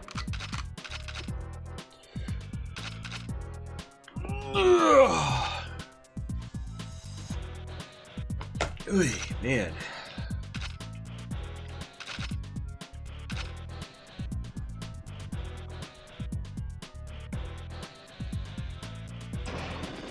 Whiskey and brandy guy, not a beer guy though. Not a beer bro, sorry. I love whiskey.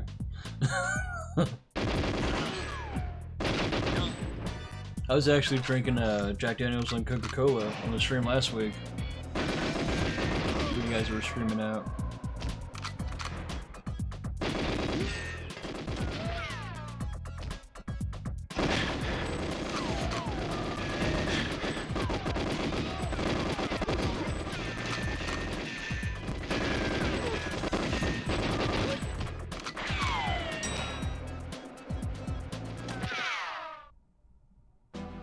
Failed. Oh no! The mainframes. I forgot all about that. Don't they? Can't you bring up the objectives in the game? Yeah. Maybe you should do that. Yeah. He's having to play through a lot of these missions twice. It's great. That's right. We'll get through it. Because you're like, oh. Now, Mission Impossible is a very hard game for the N64. We did not play that, no. And the only time we will play that is if Brandon gets good at it again and wants to stream it. Oh, which one? Mission Impossible. No. He says no. I think he's got nightmares about that one. that game's hard to get used to.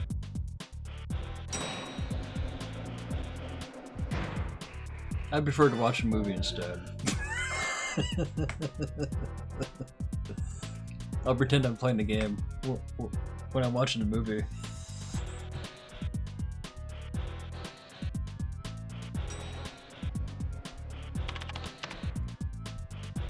No, but Mission Impossible's not too terribly bad of a game. It's different. It's fun. Yeah.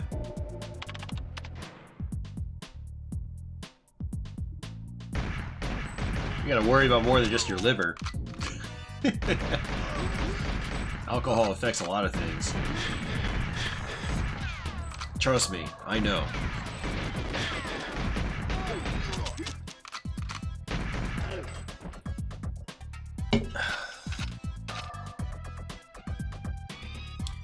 Yeah, that's right. We were talking about it when you got here. You saw the new Mission Impossible.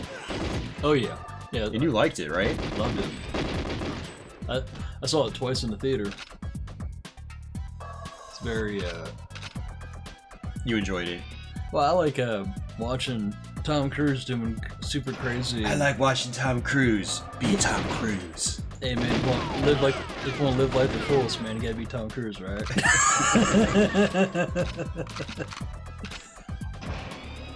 Hanging onto a side of a plane, 15 miles in the air. I don't know. I might need some mines. Hey, where'd Boris go? Oh well.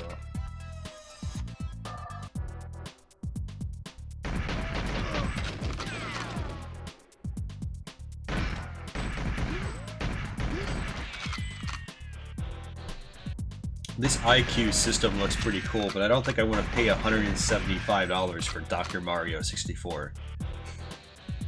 Because that's the only full game that's on it. But you get 4 demo versions of Ocarina of Time, Mario 64, Star Fox 64, and Wave Race 64.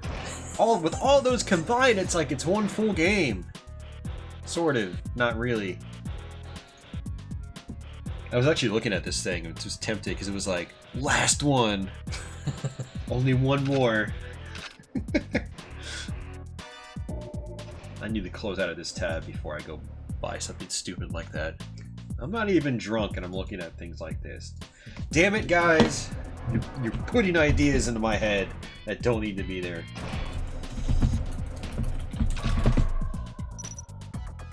Is Tom Cruise really 5'4"? That's how tall our dad is. Tom Cruise is short. Nah, I think he's a little bit taller than that. I thought he was taller than that. No, I'm 5'9". I think he's 5'7". Nicole Kidman's 5'10", I think. I really don't care. All I know is that, you know, Tom Cruise is well, yeah, I mean, if he is 5'4", they really took the cameras. They really make him look taller in the movies. Yeah, the cameras. Hey, Hernando, how's it going, man? Yep, this is Goldeneye. I have my brother Brandon here, aka Michael Macker, as you'll see him in chat. And you know, Brandon's actually doing all the gameplay. I'm just kind of here along for the ride. And I'm trying to get through this level.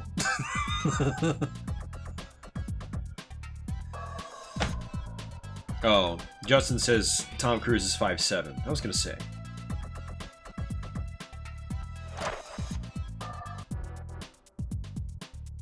Mr. Scientologist.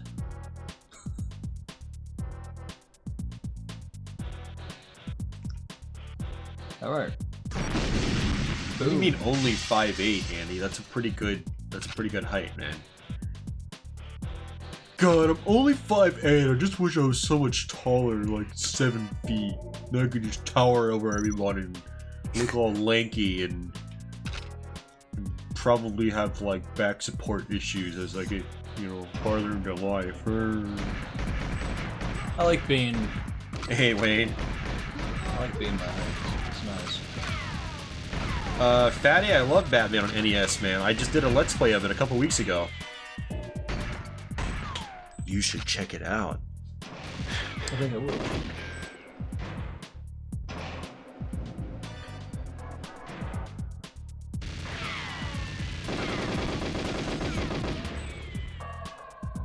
Benz loves playing this with cheats. I like the paintball cheat. Oh, the paintball cheats are awesome. Making smiley faces on the wall with paintballs.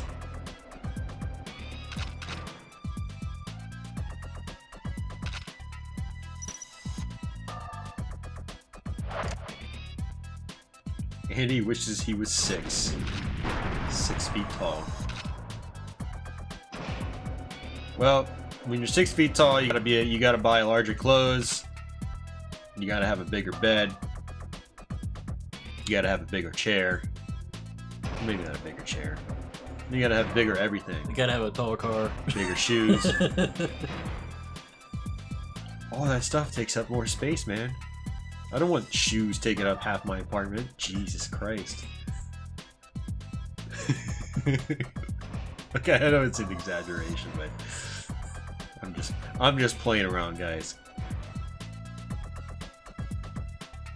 Oh, Goldeneye Rogue Agent or something. Goldeneye Rogue Agent. Or Bond 007 Rogue Agent or something. Rogue Agent.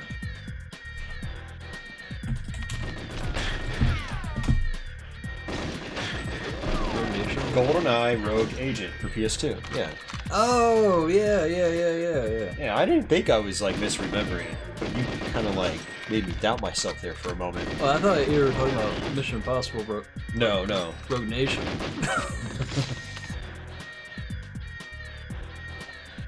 It's like we're all talking about like Tom Cruise and we're playing Goldeneye, right? We should be talking about Pierce Brosnan. Yeah, Fatty, just go to my channel, go through my videos list. It's just a couple weeks ago. You'll see the Let's Play for it. I got a 1 credit clear on it. I think I died once? I only died once in that Let's Play? Maybe I died twice. I don't remember.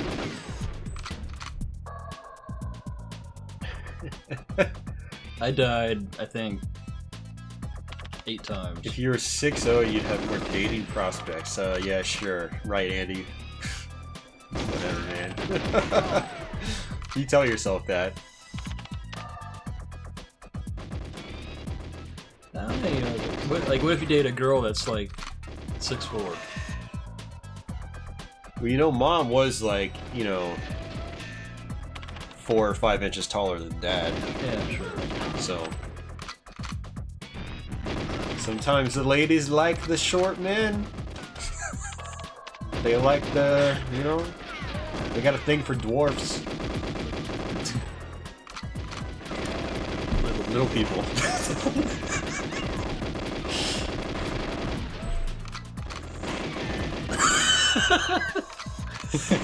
Brandon's just imagining like a really tall woman with like a midget. I don't think midget. I think like actual dwarfs from like video games. Yeah, long beards. Yeah, you know, travel gnomes. Pointy hats. Well, pointy hats is more like gnomes, right? That'd be even funnier, actually. Natalia died again, or is she alive? I don't know. Yeah, right? Sanewell? Sanewell's like, if I made 6 figures, I'd have better dating prospects.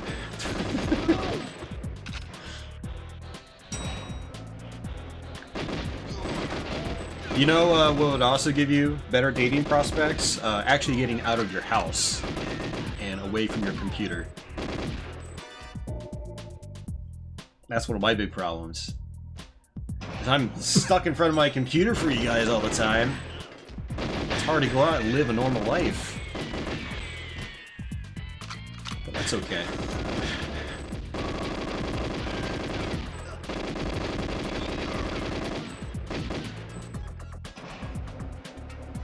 Fatty says, every conversation with the female should be opened with, hey baby, you ever play Super Nintendo? No? What, how about an N64? No? Oh, Jesus Christ.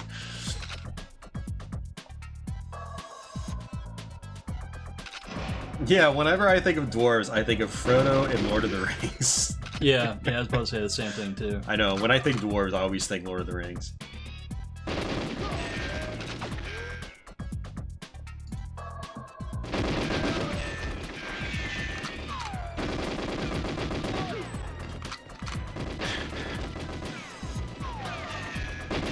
Yes, Fernando, I do have a brother, and he is right here. He's actually the one playing the game. And I might die. Again.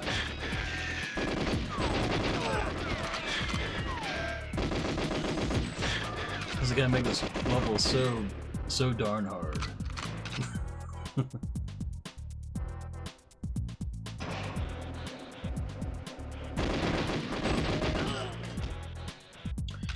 What are my thoughts on Little Nemo NES? I haven't put much time into it. I heard it's kind of frustrating, but I do want to try to beat that game one day.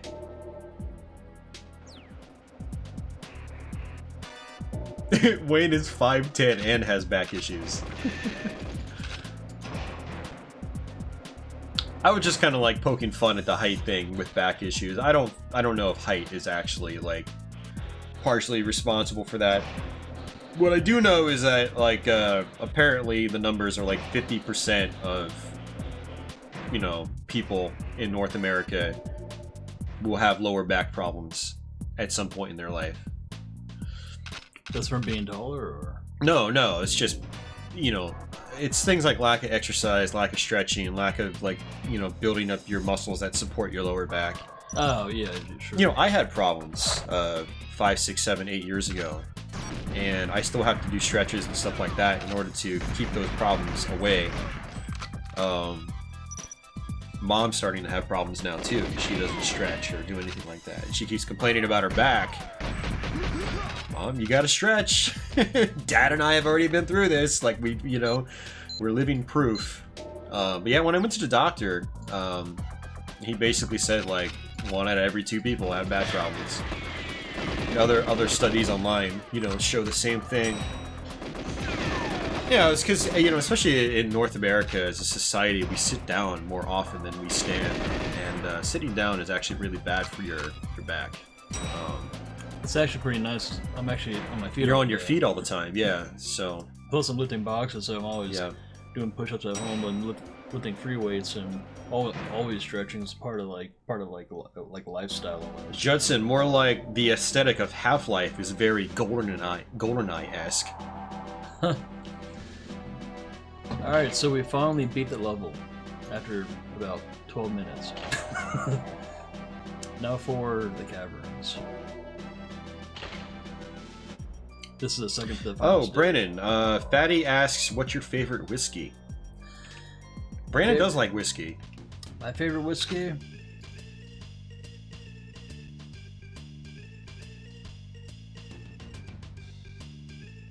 No, it's true, Chasing Perspective. Yeah, exercise and health is no joke. Yamazaki is my favorite whiskey. Brandon likes Yamazaki. Yeah, that's more expensive, like Japanese whiskey. Yeah, it's an age. Now there's a 10-year age and there's a 20-year age one too. And falling down from ladders. Be careful, guys. Yeah, that'll hurt you too. Yeah, I remember you having a couple bottles of that when you used to live here. Mm-hmm. And then the ABC store closed and I couldn't buy it no more. Well, you could buy it. you just, you know, Had to have go the to- drive to an ABC. So Yeah. Or walk in ABC. into Gen. I don't think I've ever actually had Gen, to be honest with you. Yeah. I don't like me and Jen don't get along. I actually don't really drink liquor anymore. Because I would black out. Because I would drink so much. Although I guess I technically still do when I drink Steel Reserve. Like, Still Reserve is still around? but Steel Reserve, the drunk lasts a lot longer before I get to that point. True. True. Mark, is that a real brand? Steel Reserve. You get a reserve of steel, man. Yeah, I had a feeling it was a bird. For anyone curious. Oh, the link is too long. Can't share it.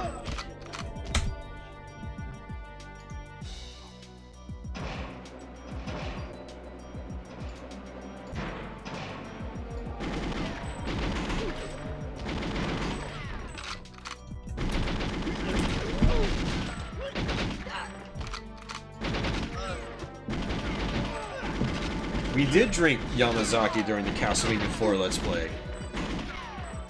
Well, yeah, we did actually.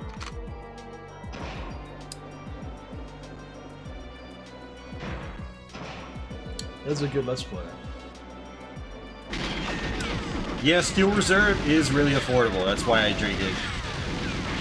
And it's really, really strong. You know, paying $12 for a 12-pack of that is better than paying double that for a 24-pack of Miller Lite and still not getting as drunk as you would with Steel Reserve.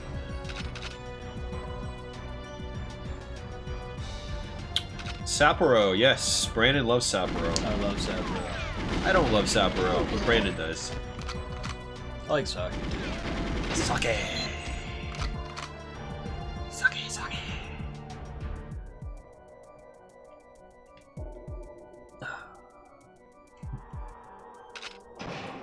It's a real brand, says Mark. Yeah, I just found the link, Mark. I just linked it. Black Drinking it Wells. right now.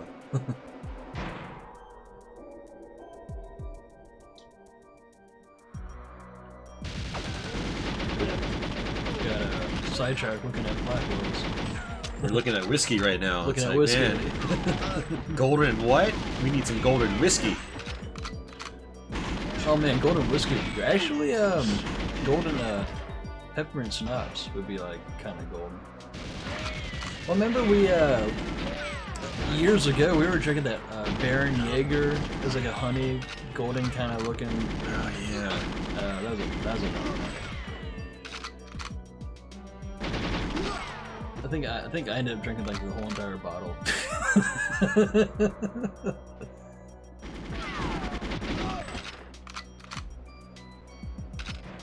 Alright, so we got both keys. Now we're gonna head on to the end of the stage. And then the final showdown. Wait, we're that far into the game already? Yeah. Jeez, man, I haven't been paying attention at all. I've been just looking at chat for most of the playthrough. Well, we could run through the game again if you want. No, it's good. Hey, it all depends on how much time you have, my friend. I'm gonna be up all night. True. Yeah, the problem with Everclear is it's not for sale in my state. Not the full 95% alcohol version, I mean. I have to drive to another state to get it. So, in the state that sells it, I'm not usually in very often, although I will be going there in a few weeks, so I might buy a bottle. The other thing about Everclear is, kind of like Steel Reserve, it's really dangerous for me, because... Actually, it's even more dangerous, because that drunk really creeps up on you, and before you know, the whole room is spinning. So... Christopher Margot will occasionally have a glass of red wine with dinner, and he'll splash it around in his glass and sip it like a proper gentleman.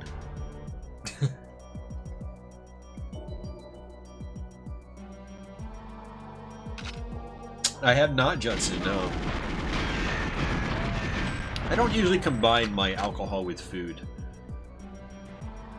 You know, if I have a meal, I just drink water or like a carbonated beverage that's not alcoholic. Some people will be like, I drink pizza with beer, and I'm just like, I drink pizza. I mean, I drink beer with pizza, or I eat pizza with drinking beer. I'm like, yeah, I can't do that. Like, it just tastes weird to me. I think wine and seafood go pretty well together.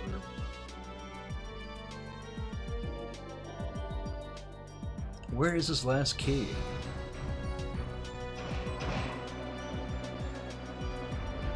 Maybe somebody might be kind enough and they'll unlock it for me. D asks, will you go one-on-one against your brother tonight? Yeah, sure, yeah, definitely. yeah. We might even just do that next.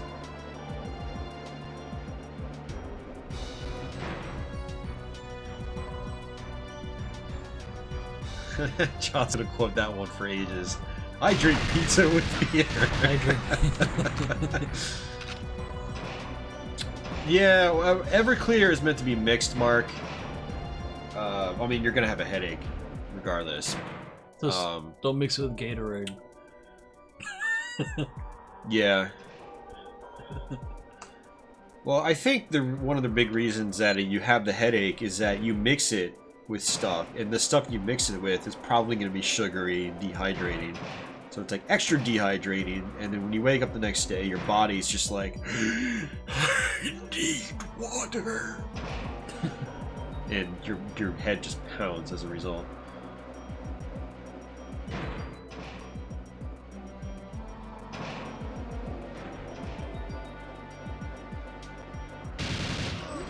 I don't think any beer messes you up in a good way, Joseph, to be honest.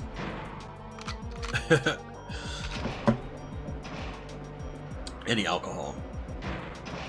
You have too much of any alcohol, you're gonna have a really bad hangover.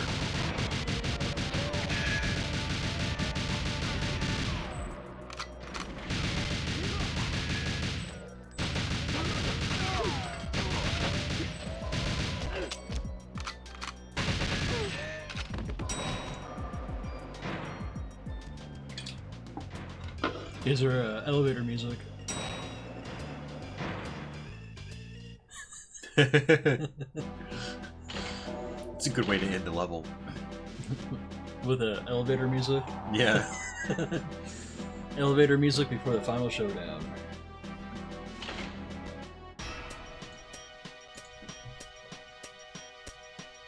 So this is the final level.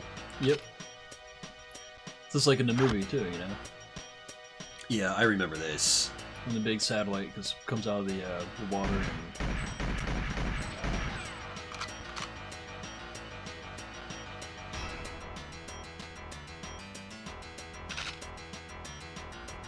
Ugh, Guinness, man. Ugh.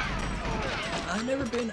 Yeah, that's the one thing for me. Stouts, just kind of like, just the thought of them kind of makes me sick to my stomach. I've never been a big Guinness fan, no.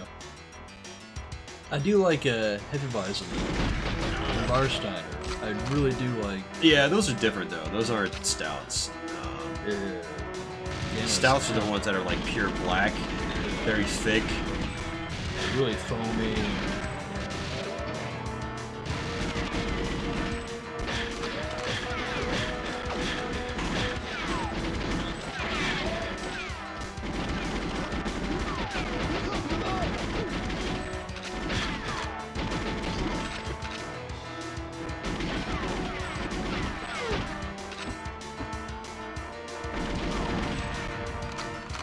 Did he fight Jaws already?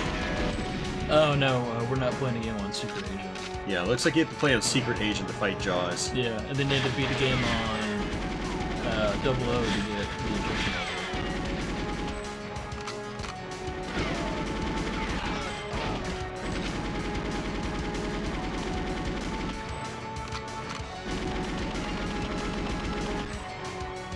Come on, Trevelyan. Alright, here we go. Mark loves Guinness. Mark the Shark.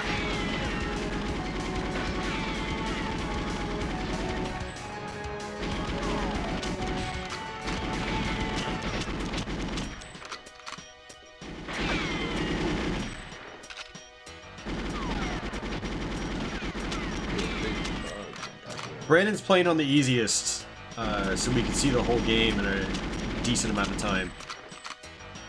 So basically, Agent is what he's playing on. Yeah, and after this, we're gonna probably play some multiplayer. Unless you'd prefer to try to tackle some harder missions first. Okay. Yeah, Brandon only has a couple hours to hang out. So we figured he would do like the easier difficulty to be able to show off pretty much the whole game, or much of the game. Because you said a couple levels are only on the higher difficulty levels, right? Yeah. Yeah.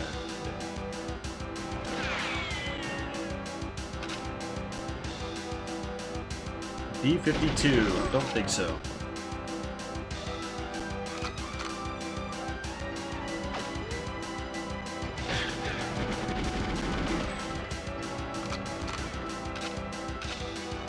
You're Irish? What are you gonna do? Well, I'm part Irish too. According to Dad, I am. Although we're part many things, apparently.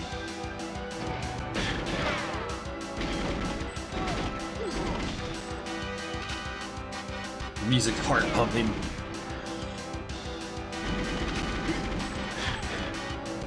Yeah, it was a relatively fast playthrough. We're almost an hour and a half in, though. Or a little bit more than an hour and a half in as far as gameplay is concerned.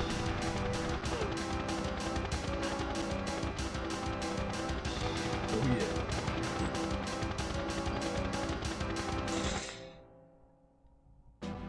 If that was real life, he wouldn't have made that. He would have jumped like 3 feet. Hey, baby. Let's make out with the snakes and alligators.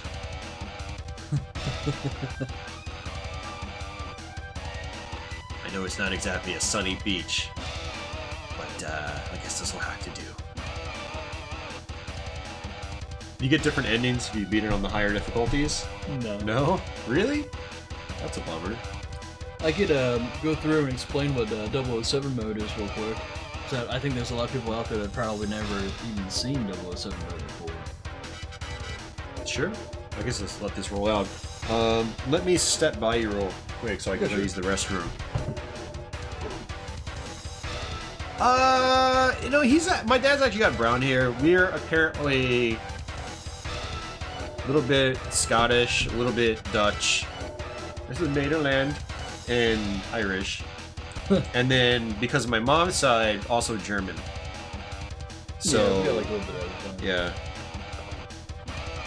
My dad says Scotch, Dutch, Irish, and because of Mom, German. Thanks, Mom. We could have been really cool, but no, you had to be German. Jeez.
Wow, the credits are still going? How long are you guys gonna make out for? I'm surprised like a freaking puma hasn't like eaten you or something. Like an alligator or something.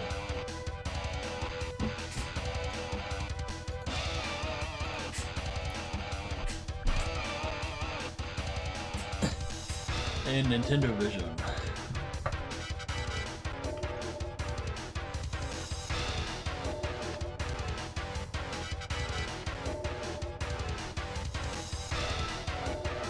Yeah, Mark, it has been a long time. Yeah, the Kenlob gun. They named the weakest gun in the game after Kenlob. It'd be funny if they put a P instead of a B. James Pond will be back. Oh, see you, Dasan. Hey, Brandon, could you open up the top bin? There's another N64 controller in there. It's a gray one.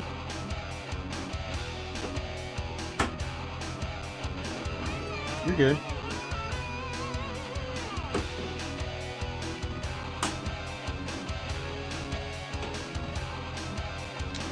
I might go ahead and just hit the reset button. No, So I can't really skip it. no, that's fine. Just leave it, man. Crap, this is the one with the GameCube analog. I think I only have 2 controllers. Oh, I'll put that in. Nah, I'll try it. Hey, Crestline, you missed the entire thing. But we're gonna keep going for a little while. Brandon just beat Agent mode.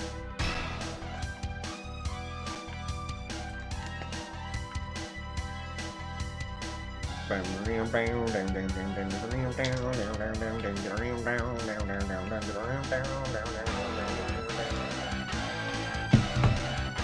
don't think I've ever heard this far into this track. I have plenty of times.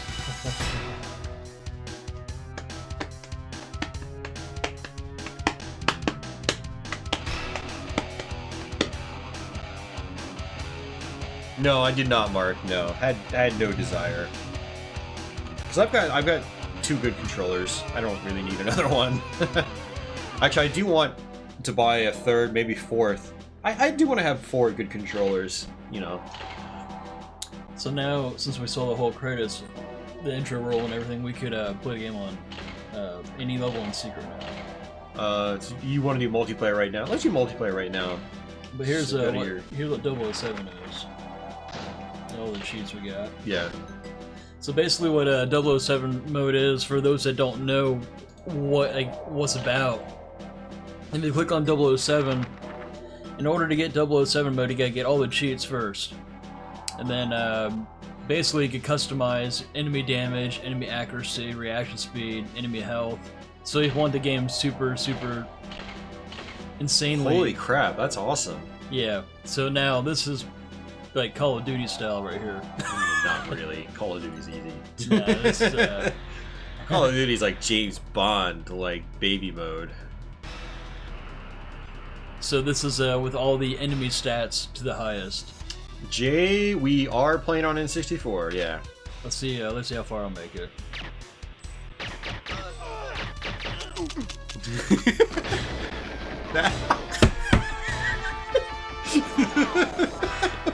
It was a one-shot kill. Is that the first time you died? Yeah. Failed, killed in action. And then it's even more I insane. hope they didn't pay him yet.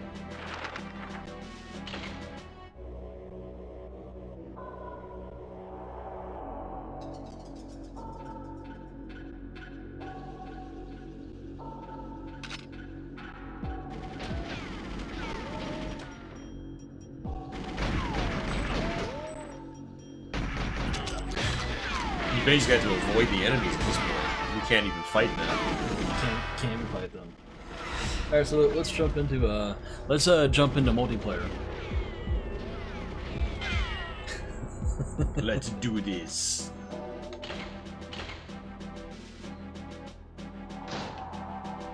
Alright, which level would you like to do? Let's do the facility. Can't go wrong with that. And let's do power weapons. Power weapons it is. First to 10 points? How many? 20? We can do 20 points. You think 20 is solid? Yeah, because 10 might go too quickly, right? Yeah. Okay. And then, like, after this, let's just head out or something. Do you prefer auto aim on or off? Doesn't really matter to me. Yeah, we'll leave it on for this round. Okay. I used to play with it off, so. Okay. Okay. Which character would you like to be? I've always liked to be the Siberian Special Forces. So it's kind of like. I'll be Mr. Bond then. Yeah. Living vicariously through the avatar of Pierce Brosnan, who looks like a very, very old man now.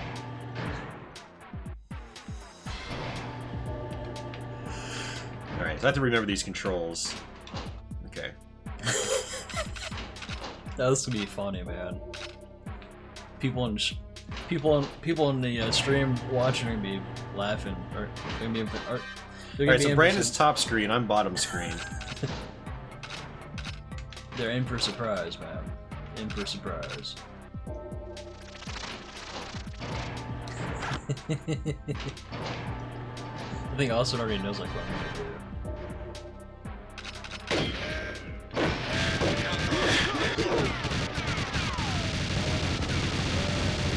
Oh, damn it, Brandon, you're gonna do that. Come on, man.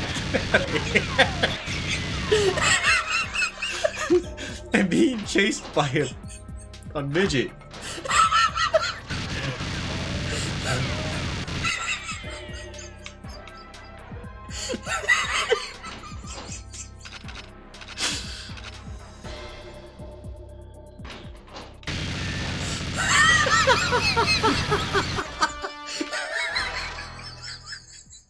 He's just like sliding across the ground as he's ducking. One of the problems with this is I can totally see your screen, and I'm totally using that to my advantage.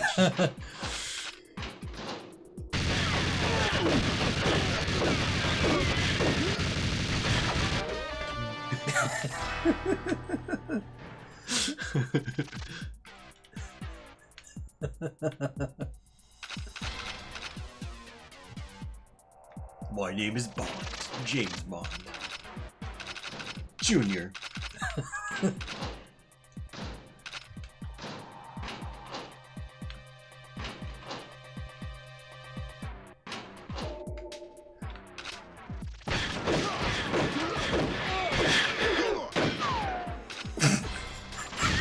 the door just closes.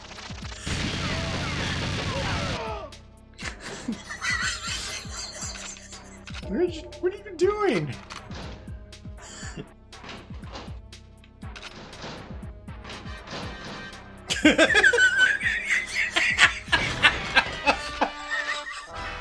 I'm trying to open the door and he's closing it the second I'm opening it.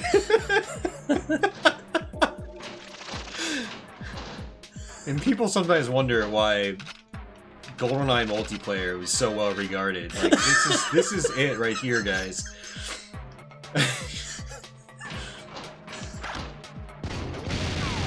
That's not good.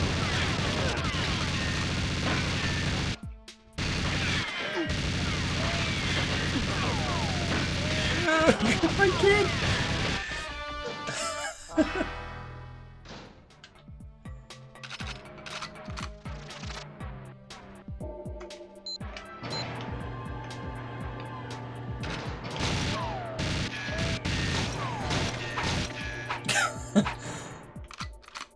Yeah, we tried doing that with when Kenny was over one time.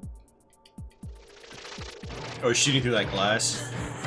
I didn't even know you could shoot through it with the with that gun. I thought it was bulletproof. RCP-90.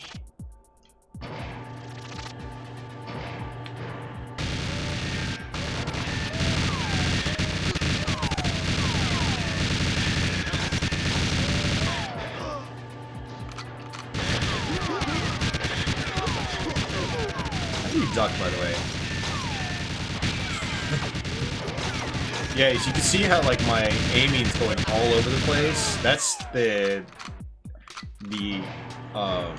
replacement analog stick talking.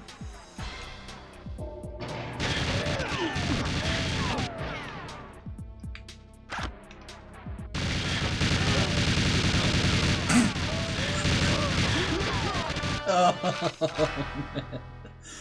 Just you just like see on the screen like someone like just sliding over. Too funny, man.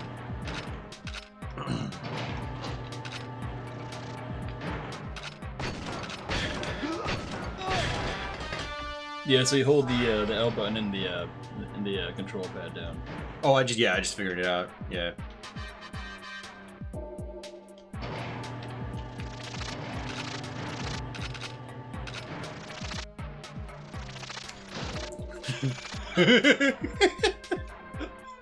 I feel like a mouse running on the floor.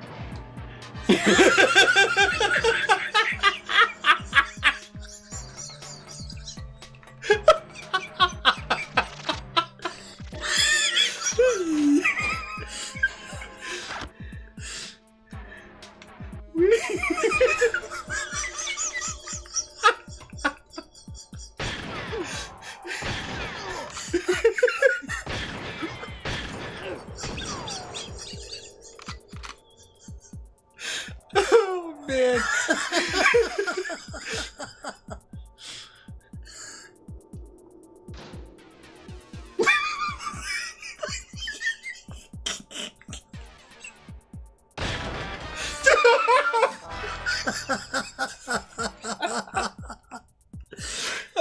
Oh my god. Look how slow that was. Oh man. Oh man. Yeah, like everyone like playing this like have like 4-player.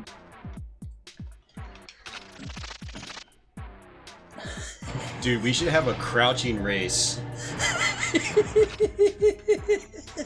Where like we line up at like the bathroom or something and we try to race all the way to this armor and see who gets there first. You want to do that? Yeah. Let's do that. Should we go to the bathroom, or where do you think a good place to start would be? Maybe just like wide out in the open? I don't know. I think the bathroom would be a good You think the start. bathroom would be a good start? We're gonna race, guys. This is gonna be great. Oh, hey man, you're already here. Okay. Why don't we like line up evenly with the door? So why don't you get right next to me? Like back up. Back up as much as you can. As far as you can back up? Yep. Oh, that's weird. Because you look like you're in front of me. Okay. So we're gonna try to race all the way down to that far end armor, okay? Alright, you ready to do this? Alright, 3, 2, 1, and no shooting. Okay? Yeah. Go. God damn it.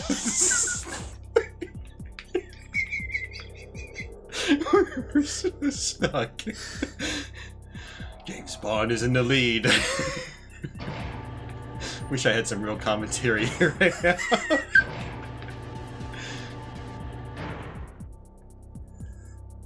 This actually isn't quite as exciting as I thought it would be. And they're off! Okay, now back to the bathroom. Brennan's got a lead!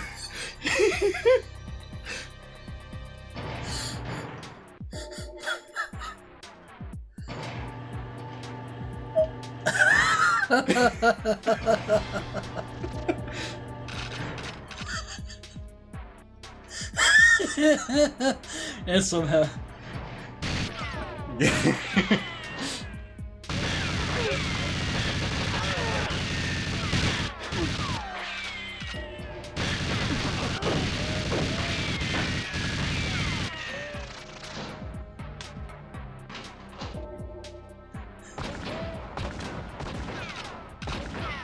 Dude, I can't aim at all with this analog stick. Thankfully, auto aim's on.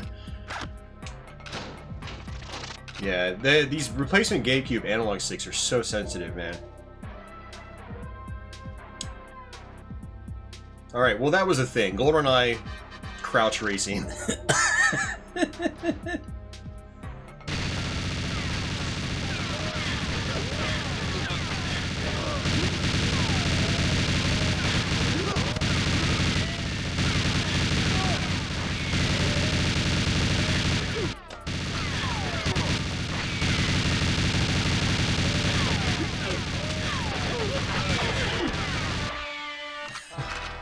Brutal.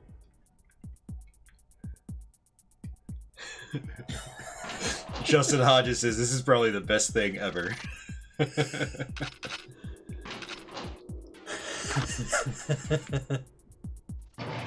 Yeah, Mark has a replacement GameCube analog stick. Yeah, dude, it's like you lose like the finesse you can have with the normal N64 analog stick. Like, look at, like, I have to move it extremely slow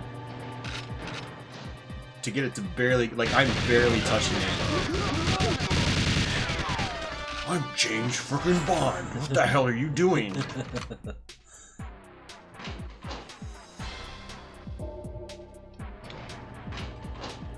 Uh-oh.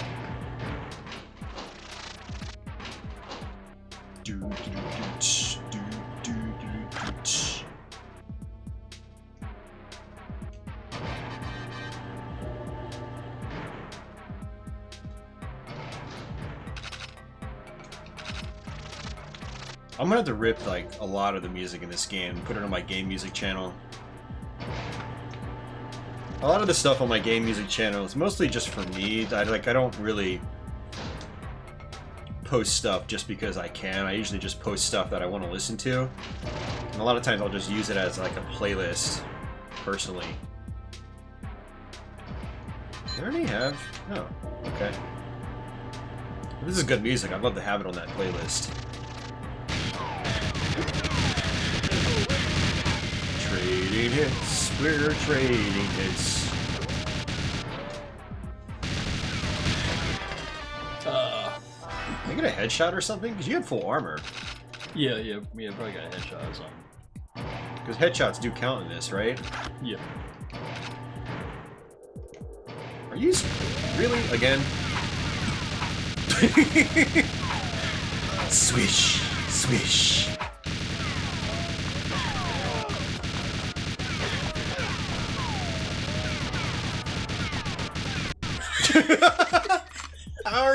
How am I missing?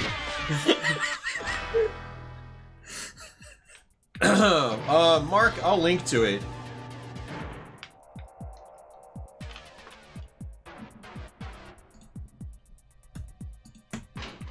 Wow, 54 people watching. Glad you guys are enjoying this.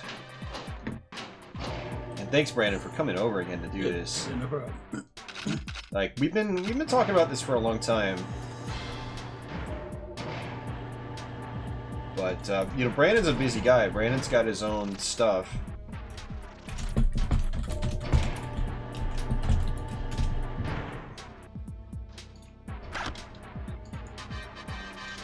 Well, since we're spamming links, I also want to give another shout out to Brandon's personal music stuff. So feel free to check those out too. Brandon has a solo music project page. I didn't even see you next to me. I was like, what the hell? His screen looks just like mine. He's got a personal solo music project page, but he also has a band that he's with. So those are the links to those. So thanks. Feel free to check him out if you want to follow Brandon. Asshole. That was funny. I looked up, I was like, that looks oddly familiar.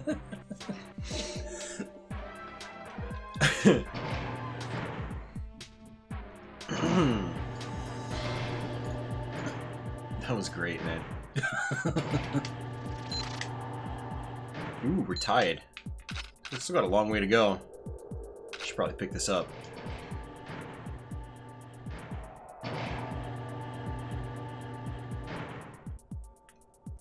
from getting lost in the air duct.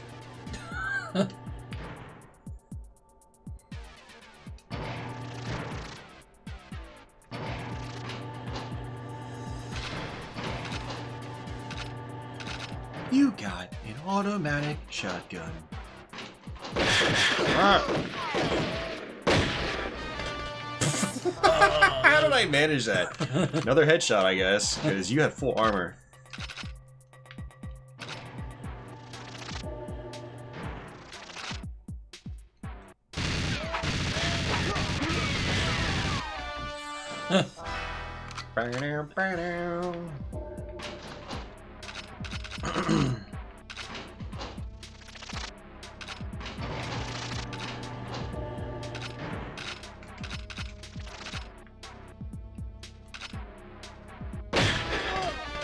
Ow.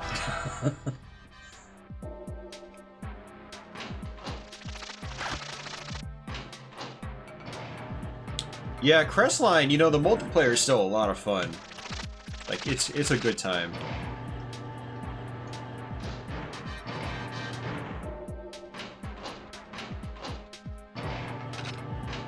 Hey, see ya, Mark. Take care, dude. Mark the Shark. Mark the Shark. Not Mark Havener. No, yeah. We got a couple Marks in chat now.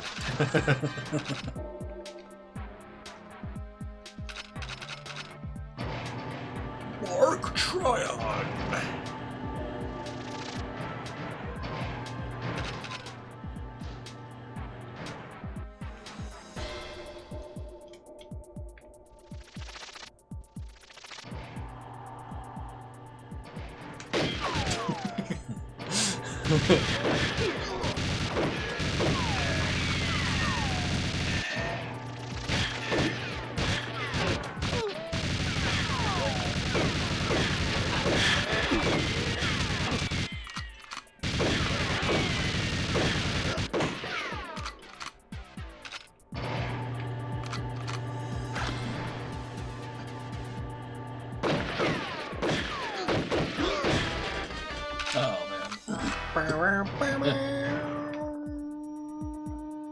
Is there a way to disable radar in multiplayer? Yes, there is. Yeah. We can do that. No, we're fine. I'm not. You know, it's funny. I haven't even been looking at the radar. Yeah, neither have I.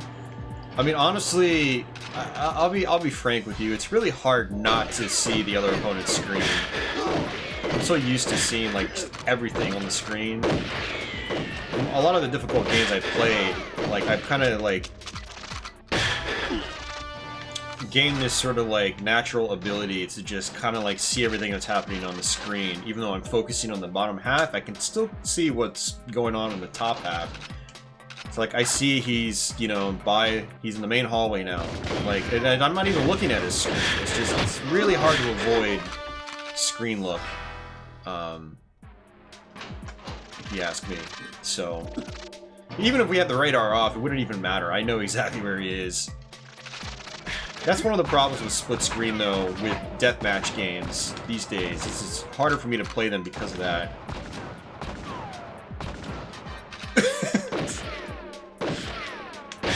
Brandon's like, I just want this to end. He's like, I've given up in life. The character might as well be a zombie. He's all bloody. Zombie. Oh, quick, you're whining, Carlos. Stop your whining! Arnold Schwarzenegger.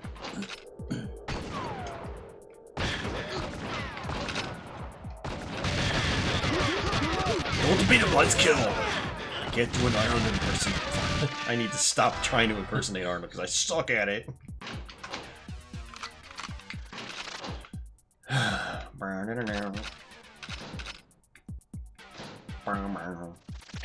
Where they switched the James Bond music with the Mission Impossible music.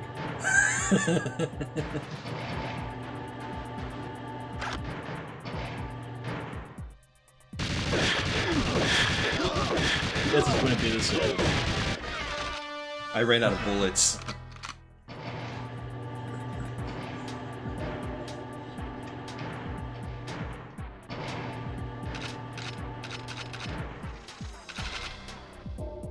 Where's my Ken Lob?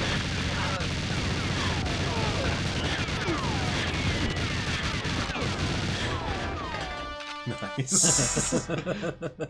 Do do do do do.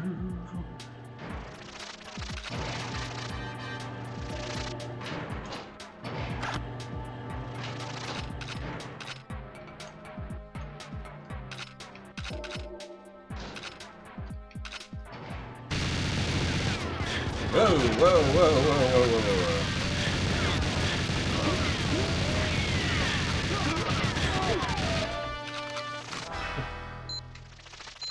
Alright, 5 more to go.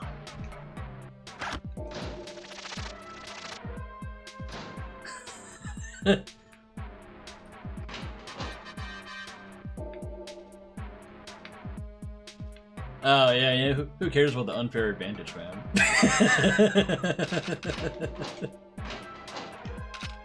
It's every man for itself, you know. You know, I have an answer for that, Carlos. Get good. Get good.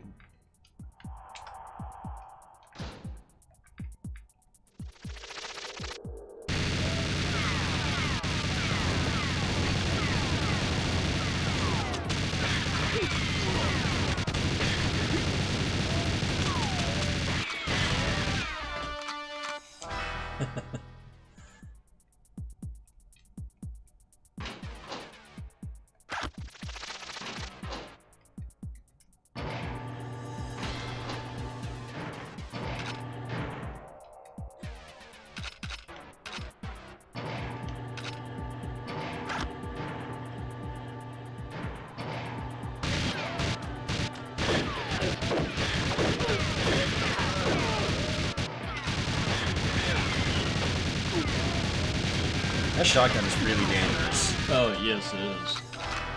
The shotgun's really good too.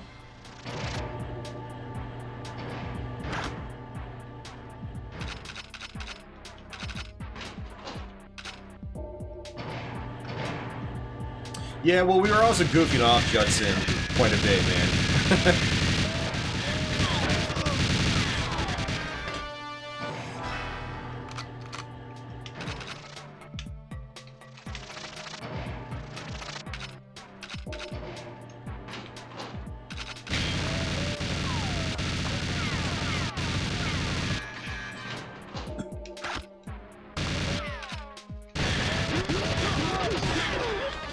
Oh, nice one. You just got Magnum PI'd.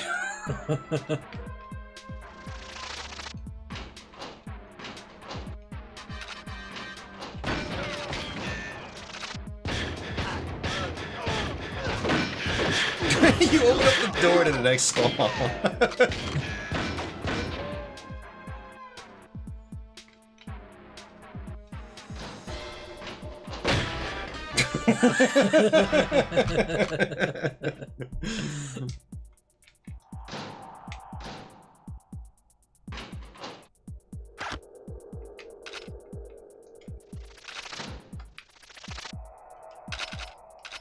Is there a reason they didn't expand facility farther? I'm gonna say either memory constraints or they felt that the level would have been too large for multiplayer.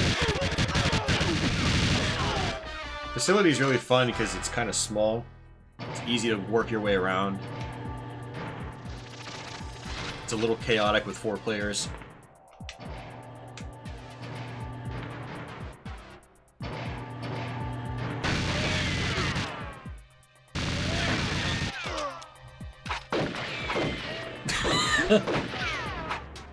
Gonna attack your shins.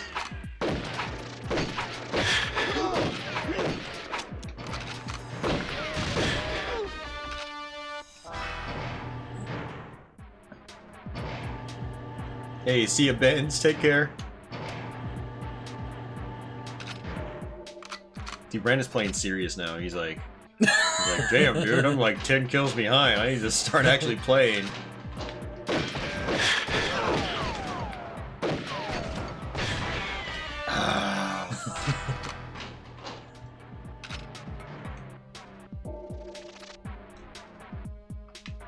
I mean, kind of like, you know, one of my things, Carlos, is at least try to get good before you complain. You know, like...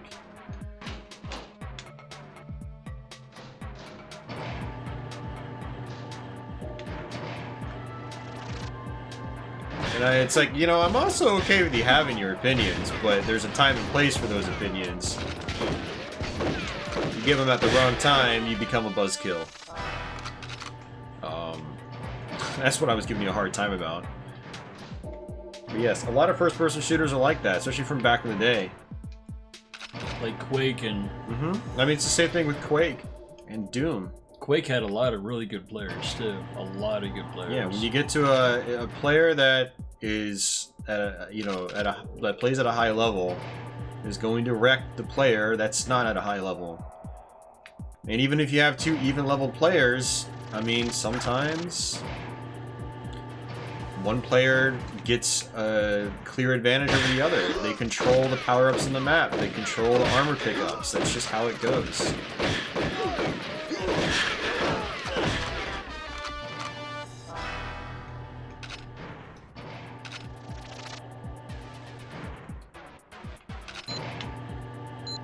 Oh, you got 1 to go. Ah, I got 5 to go. I think I'm down to my last hit too, so... Well, thanks for the heads up on that.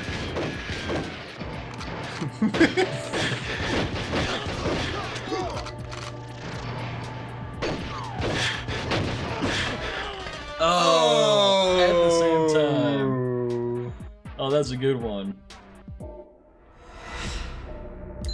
That was a pretty close call towards the end there. Most honorable, most professional. Mostly harmless, mostly dishonorable.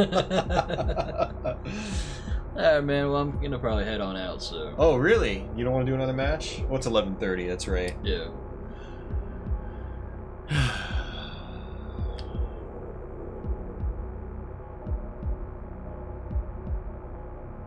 Is there one that goes up to 5 points? Yeah, we can do one that goes up to 5 points. Alright, cool, yeah. We do that. Okay, 5 points. Let's do a different weapon set. Sure. We can do rockets. We can do rockets.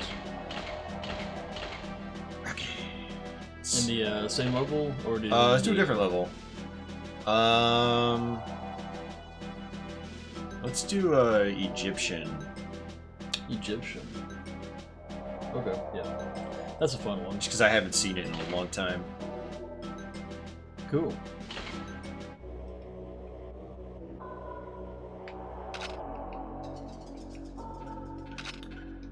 I might get lost a couple of times in this level. I haven't played for a while.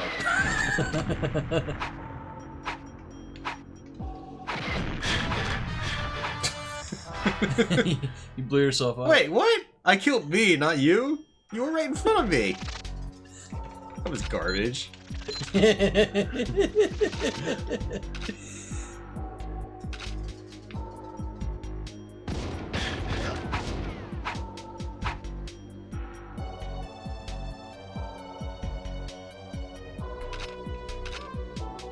That's supposed to be water. Walking It's a on water. reflection. Yes, Judson, I have played Power Slave. Oh, Power Slave is a fun Both game. the PC and the console versions. Did I really kill you in one hit? Well, because some of the ricochet from the rocket. Oh, so the rockets it did hurt you. Okay.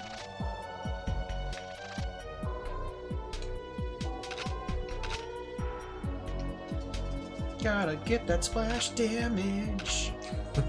Get that splash damage. Gonna blow up your feet. Oh, Does it right. sound like it's rockets. raining outside? Well, I hear that we're supposed to get some rain in tonight, like a storm or something. Well, I'll drive you home then. I thought about just keeping the stream going and trying out some single player myself, but I don't want you walking home in the rain, so... Well, did you want to borrow this cart and continue playing? Oh, no, I've got it on the flash card. Oh, yeah, on so flash card, no, okay. no, I'm just gonna stop the stream. So I need to go. I'd like to keep it going because we've got a lot of viewers right now, but I also need to record a Let's Play tonight because I'm not gonna have time to do it tomorrow. I'm probably not gonna have time to do it Saturday either. Sure. Because I'll probably do a Saturday stream, which is what I've been doing lately. My Saturday streams, they're not planned, but you know, they've been helping the numbers and people have been enjoying them. Because there are people that can't catch me on Thursdays. Mm-hmm. Oh man, we're both at 0-0.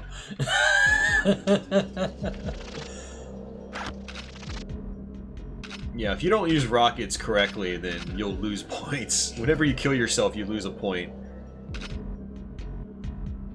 So I'm probably gonna get the label mostly harmless. Hey, I got the Kid Lob! Oh yeah. We should have a Clob battle. A Ken Lob battle.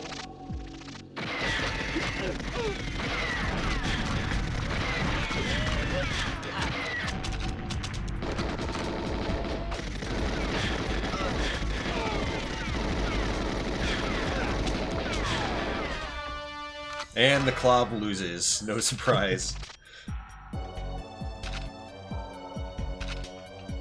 At this rate, this match is going to take longer than the first one.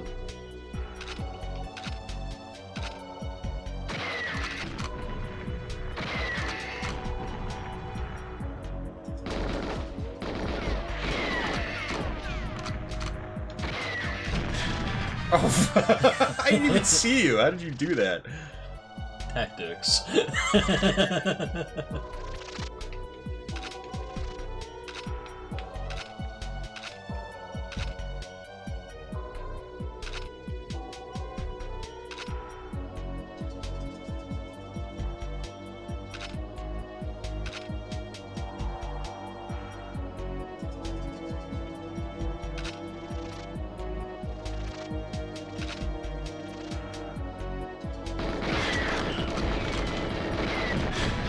That sucks. I wanted that armor.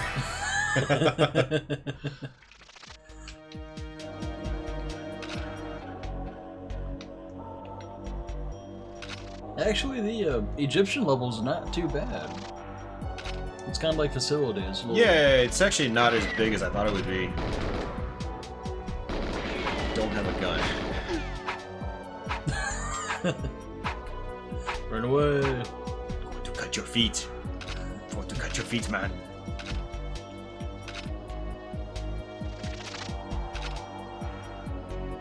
My name is James Bond. I have a foot fetish.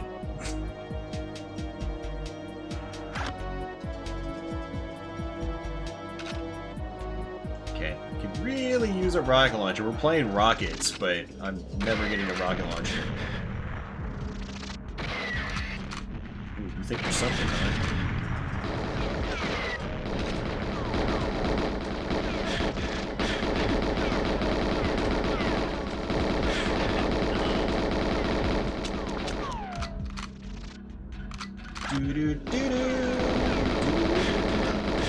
Got the body armor, you didn't. Then you got some rockets. A rocket. You make that rocket count. Yeah, I have to make it count.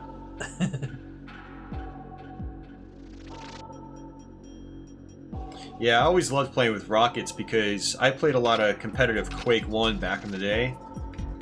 And so, you know, in the early days of first-person shooters, a lot of more casual players didn't know you could shoot rockets at the ground and do splash damage. They would just try to shoot it straight, like any other weapon. And so I'd go into Goldeneye matches and just annihilate people because, you know, they wouldn't know how to deal with that. But I learned that from Quake, you know? It's another reason I turn auto-aim off.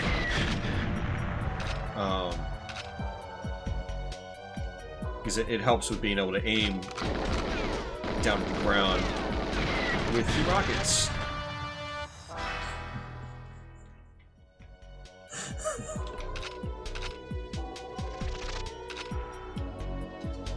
Oh man, this is actually kind of a funny story, man.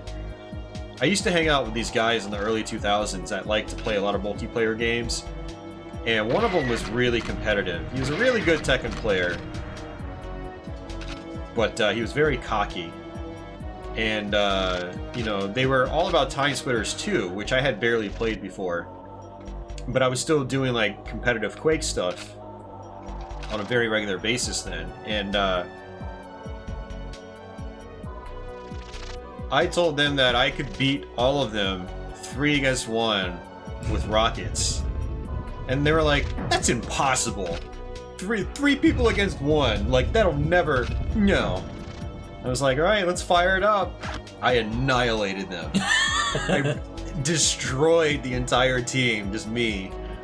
That was always kind of a glory moment for me, because, you know, the guys are kind of assholes, to be honest with you. But that's just an example of, you know, if you don't know certain skills in the book, you're going to be at a major disadvantage. I don't care if it's 3 people against 1. If you don't know how to utilize splash damage properly, which is very, very important in, you know, deathmatch-oriented FPSs, arena shooters, you're not going to get very far. So...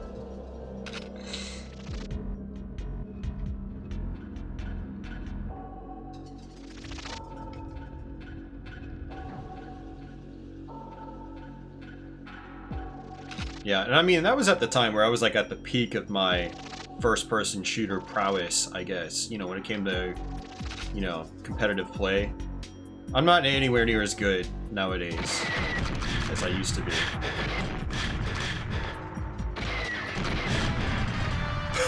Nice one, Brandon. You win. Alright, high five, dude. Low 5. Alright, what did I get? AC -10 award? What? Most frantic. Most professional, most deadly. Yeah. I've never seen that, the AC negative. Yeah, I've never seen that one before. That's cool. Like, I wonder if there are any other quotes that I haven't, or any other, like, labels like that I haven't seen before. But mastering rocket jumping is easy. Yeah, rocket jumping is pretty easy.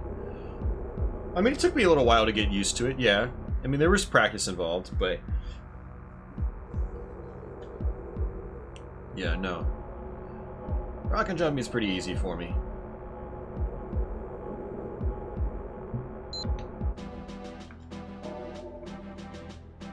I did, Leo, yeah. Yeah, 3 against 1. I just wrecked them.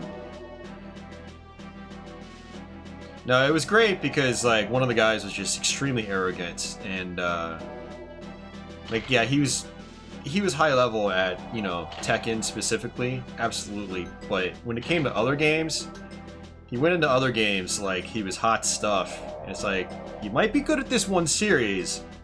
First-person shooters are a little bit different than fighting games, you know.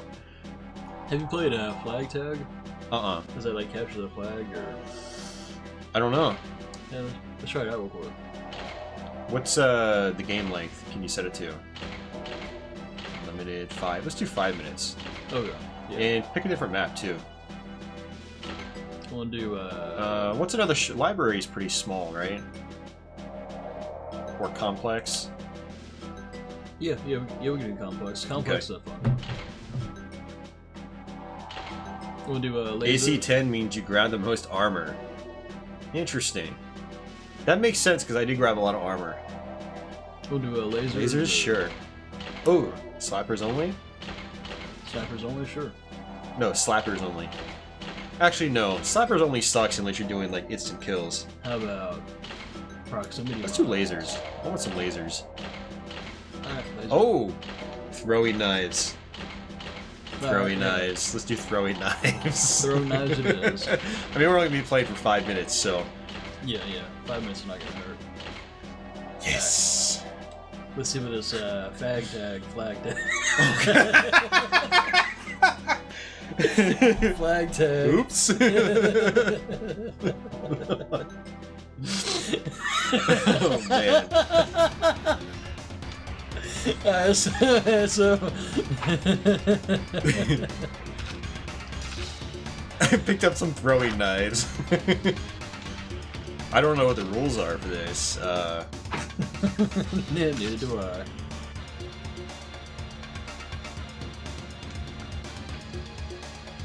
You heading out, John? Take care, dude.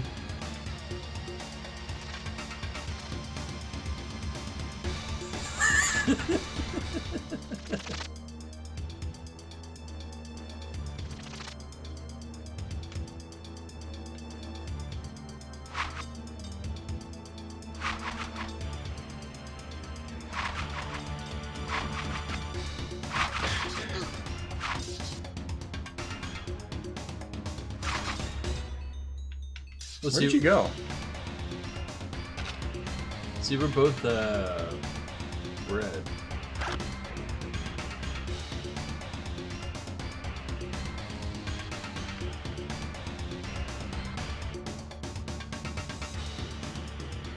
No, Judson.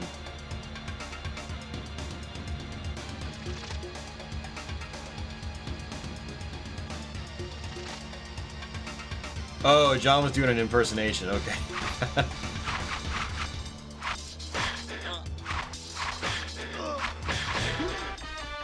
How was I missing?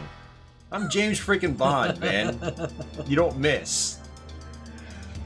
James Bond should be able to look at enemies and they should just fall. Eyes of death.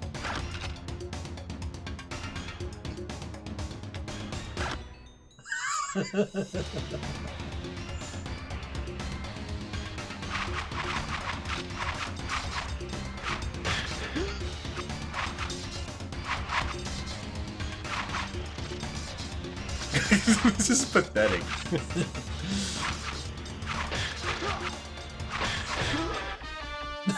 Ow.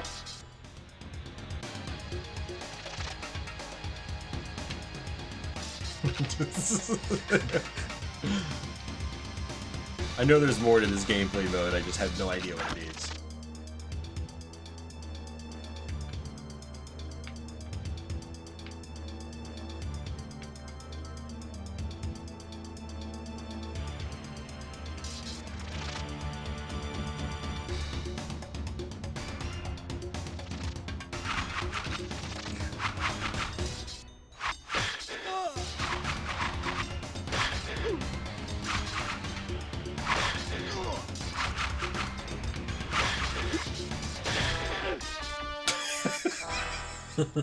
See ya, Andy.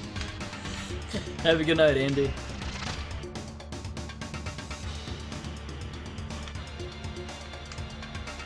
Oh man, oh man, oh man.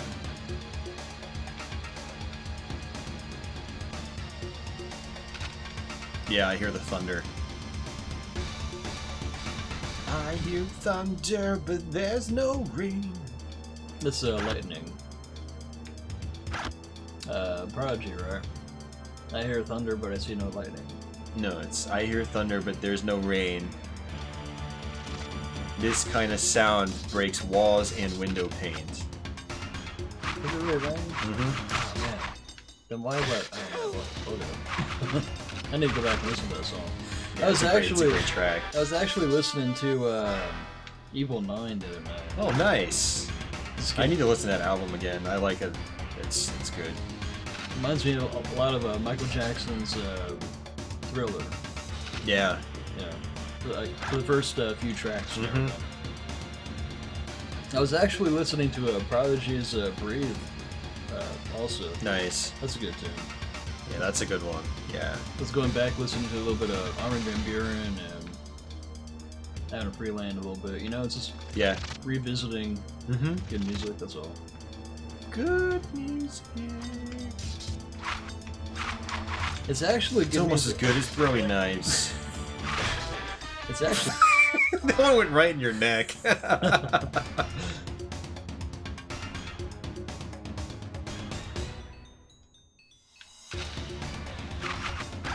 Yeah, it appears like I've got. Oh, never mind. That's just the back of the knife. I got the token.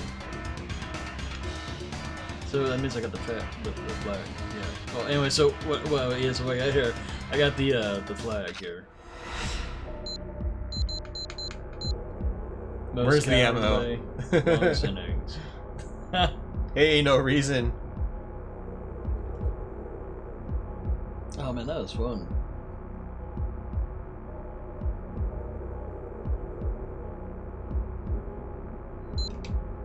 Alright, were you ready? Yeah. Okay. Alright guys, well that is pretty much gonna do it for me. You know, I'm actually kind of curious. Let me see, I haven't done this before. Let me see if anyone I'm following is streaming right now. No one I'm following is streaming, so never mind. I haven't streamed this, like, short in a long time, so I thought it would have been fun to send you somewhere else.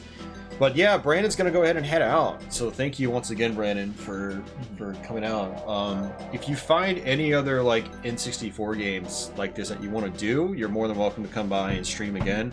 Sure. You like some more popular games that like I didn't put a lot of time into, like Goldeneye? Mm-hmm. I mean, I put a lot of time into multiplayer, but single player is just like there was no way I was gonna stream that unless it was like a blind stream. Well, we could do like a Shadows of the Empire sometime. That would be good, although we'll get copyright claims on the music, but I'd still like to do it, you know. Is there a way to like mute the music in that game? Yeah, you can. Yeah, you can. We might have. I mean, we might have to play it with the music muted, unfortunately, which sucks. But I know Solid Nate streamed it on YouTube, and he got copyright claims on it. So. Oh wow. Okay. And I got copyright claims on Star Wars Arcade 32X.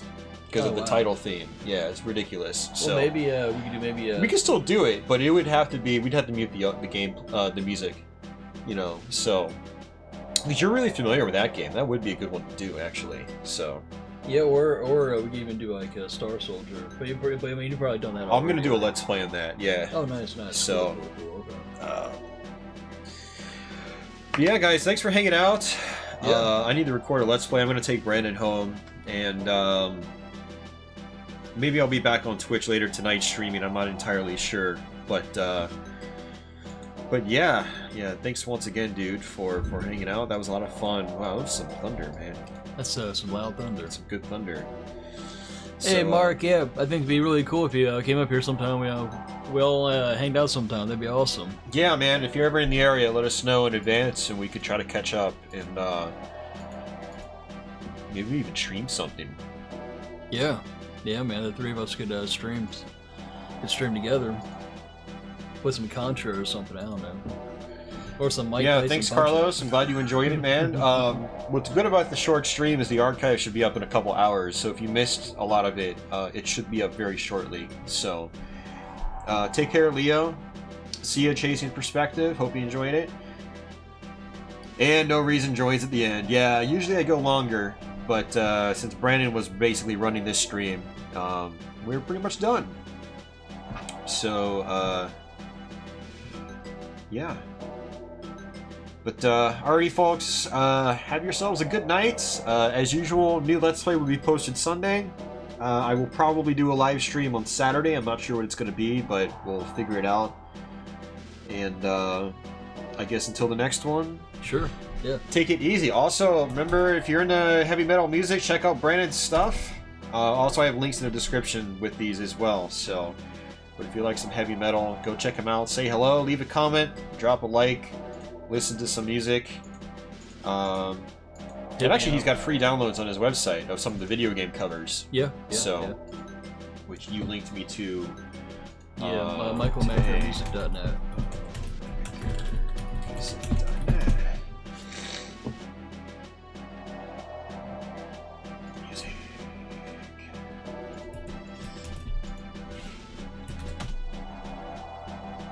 Alright, take care, guys. Any last words, Brandon? No, not really. It was a good night hanging out with you guys. It was a blast playing Goldeneye. Yeah. And we'll play more soon. Soon. Soon. Alright, take care, guys.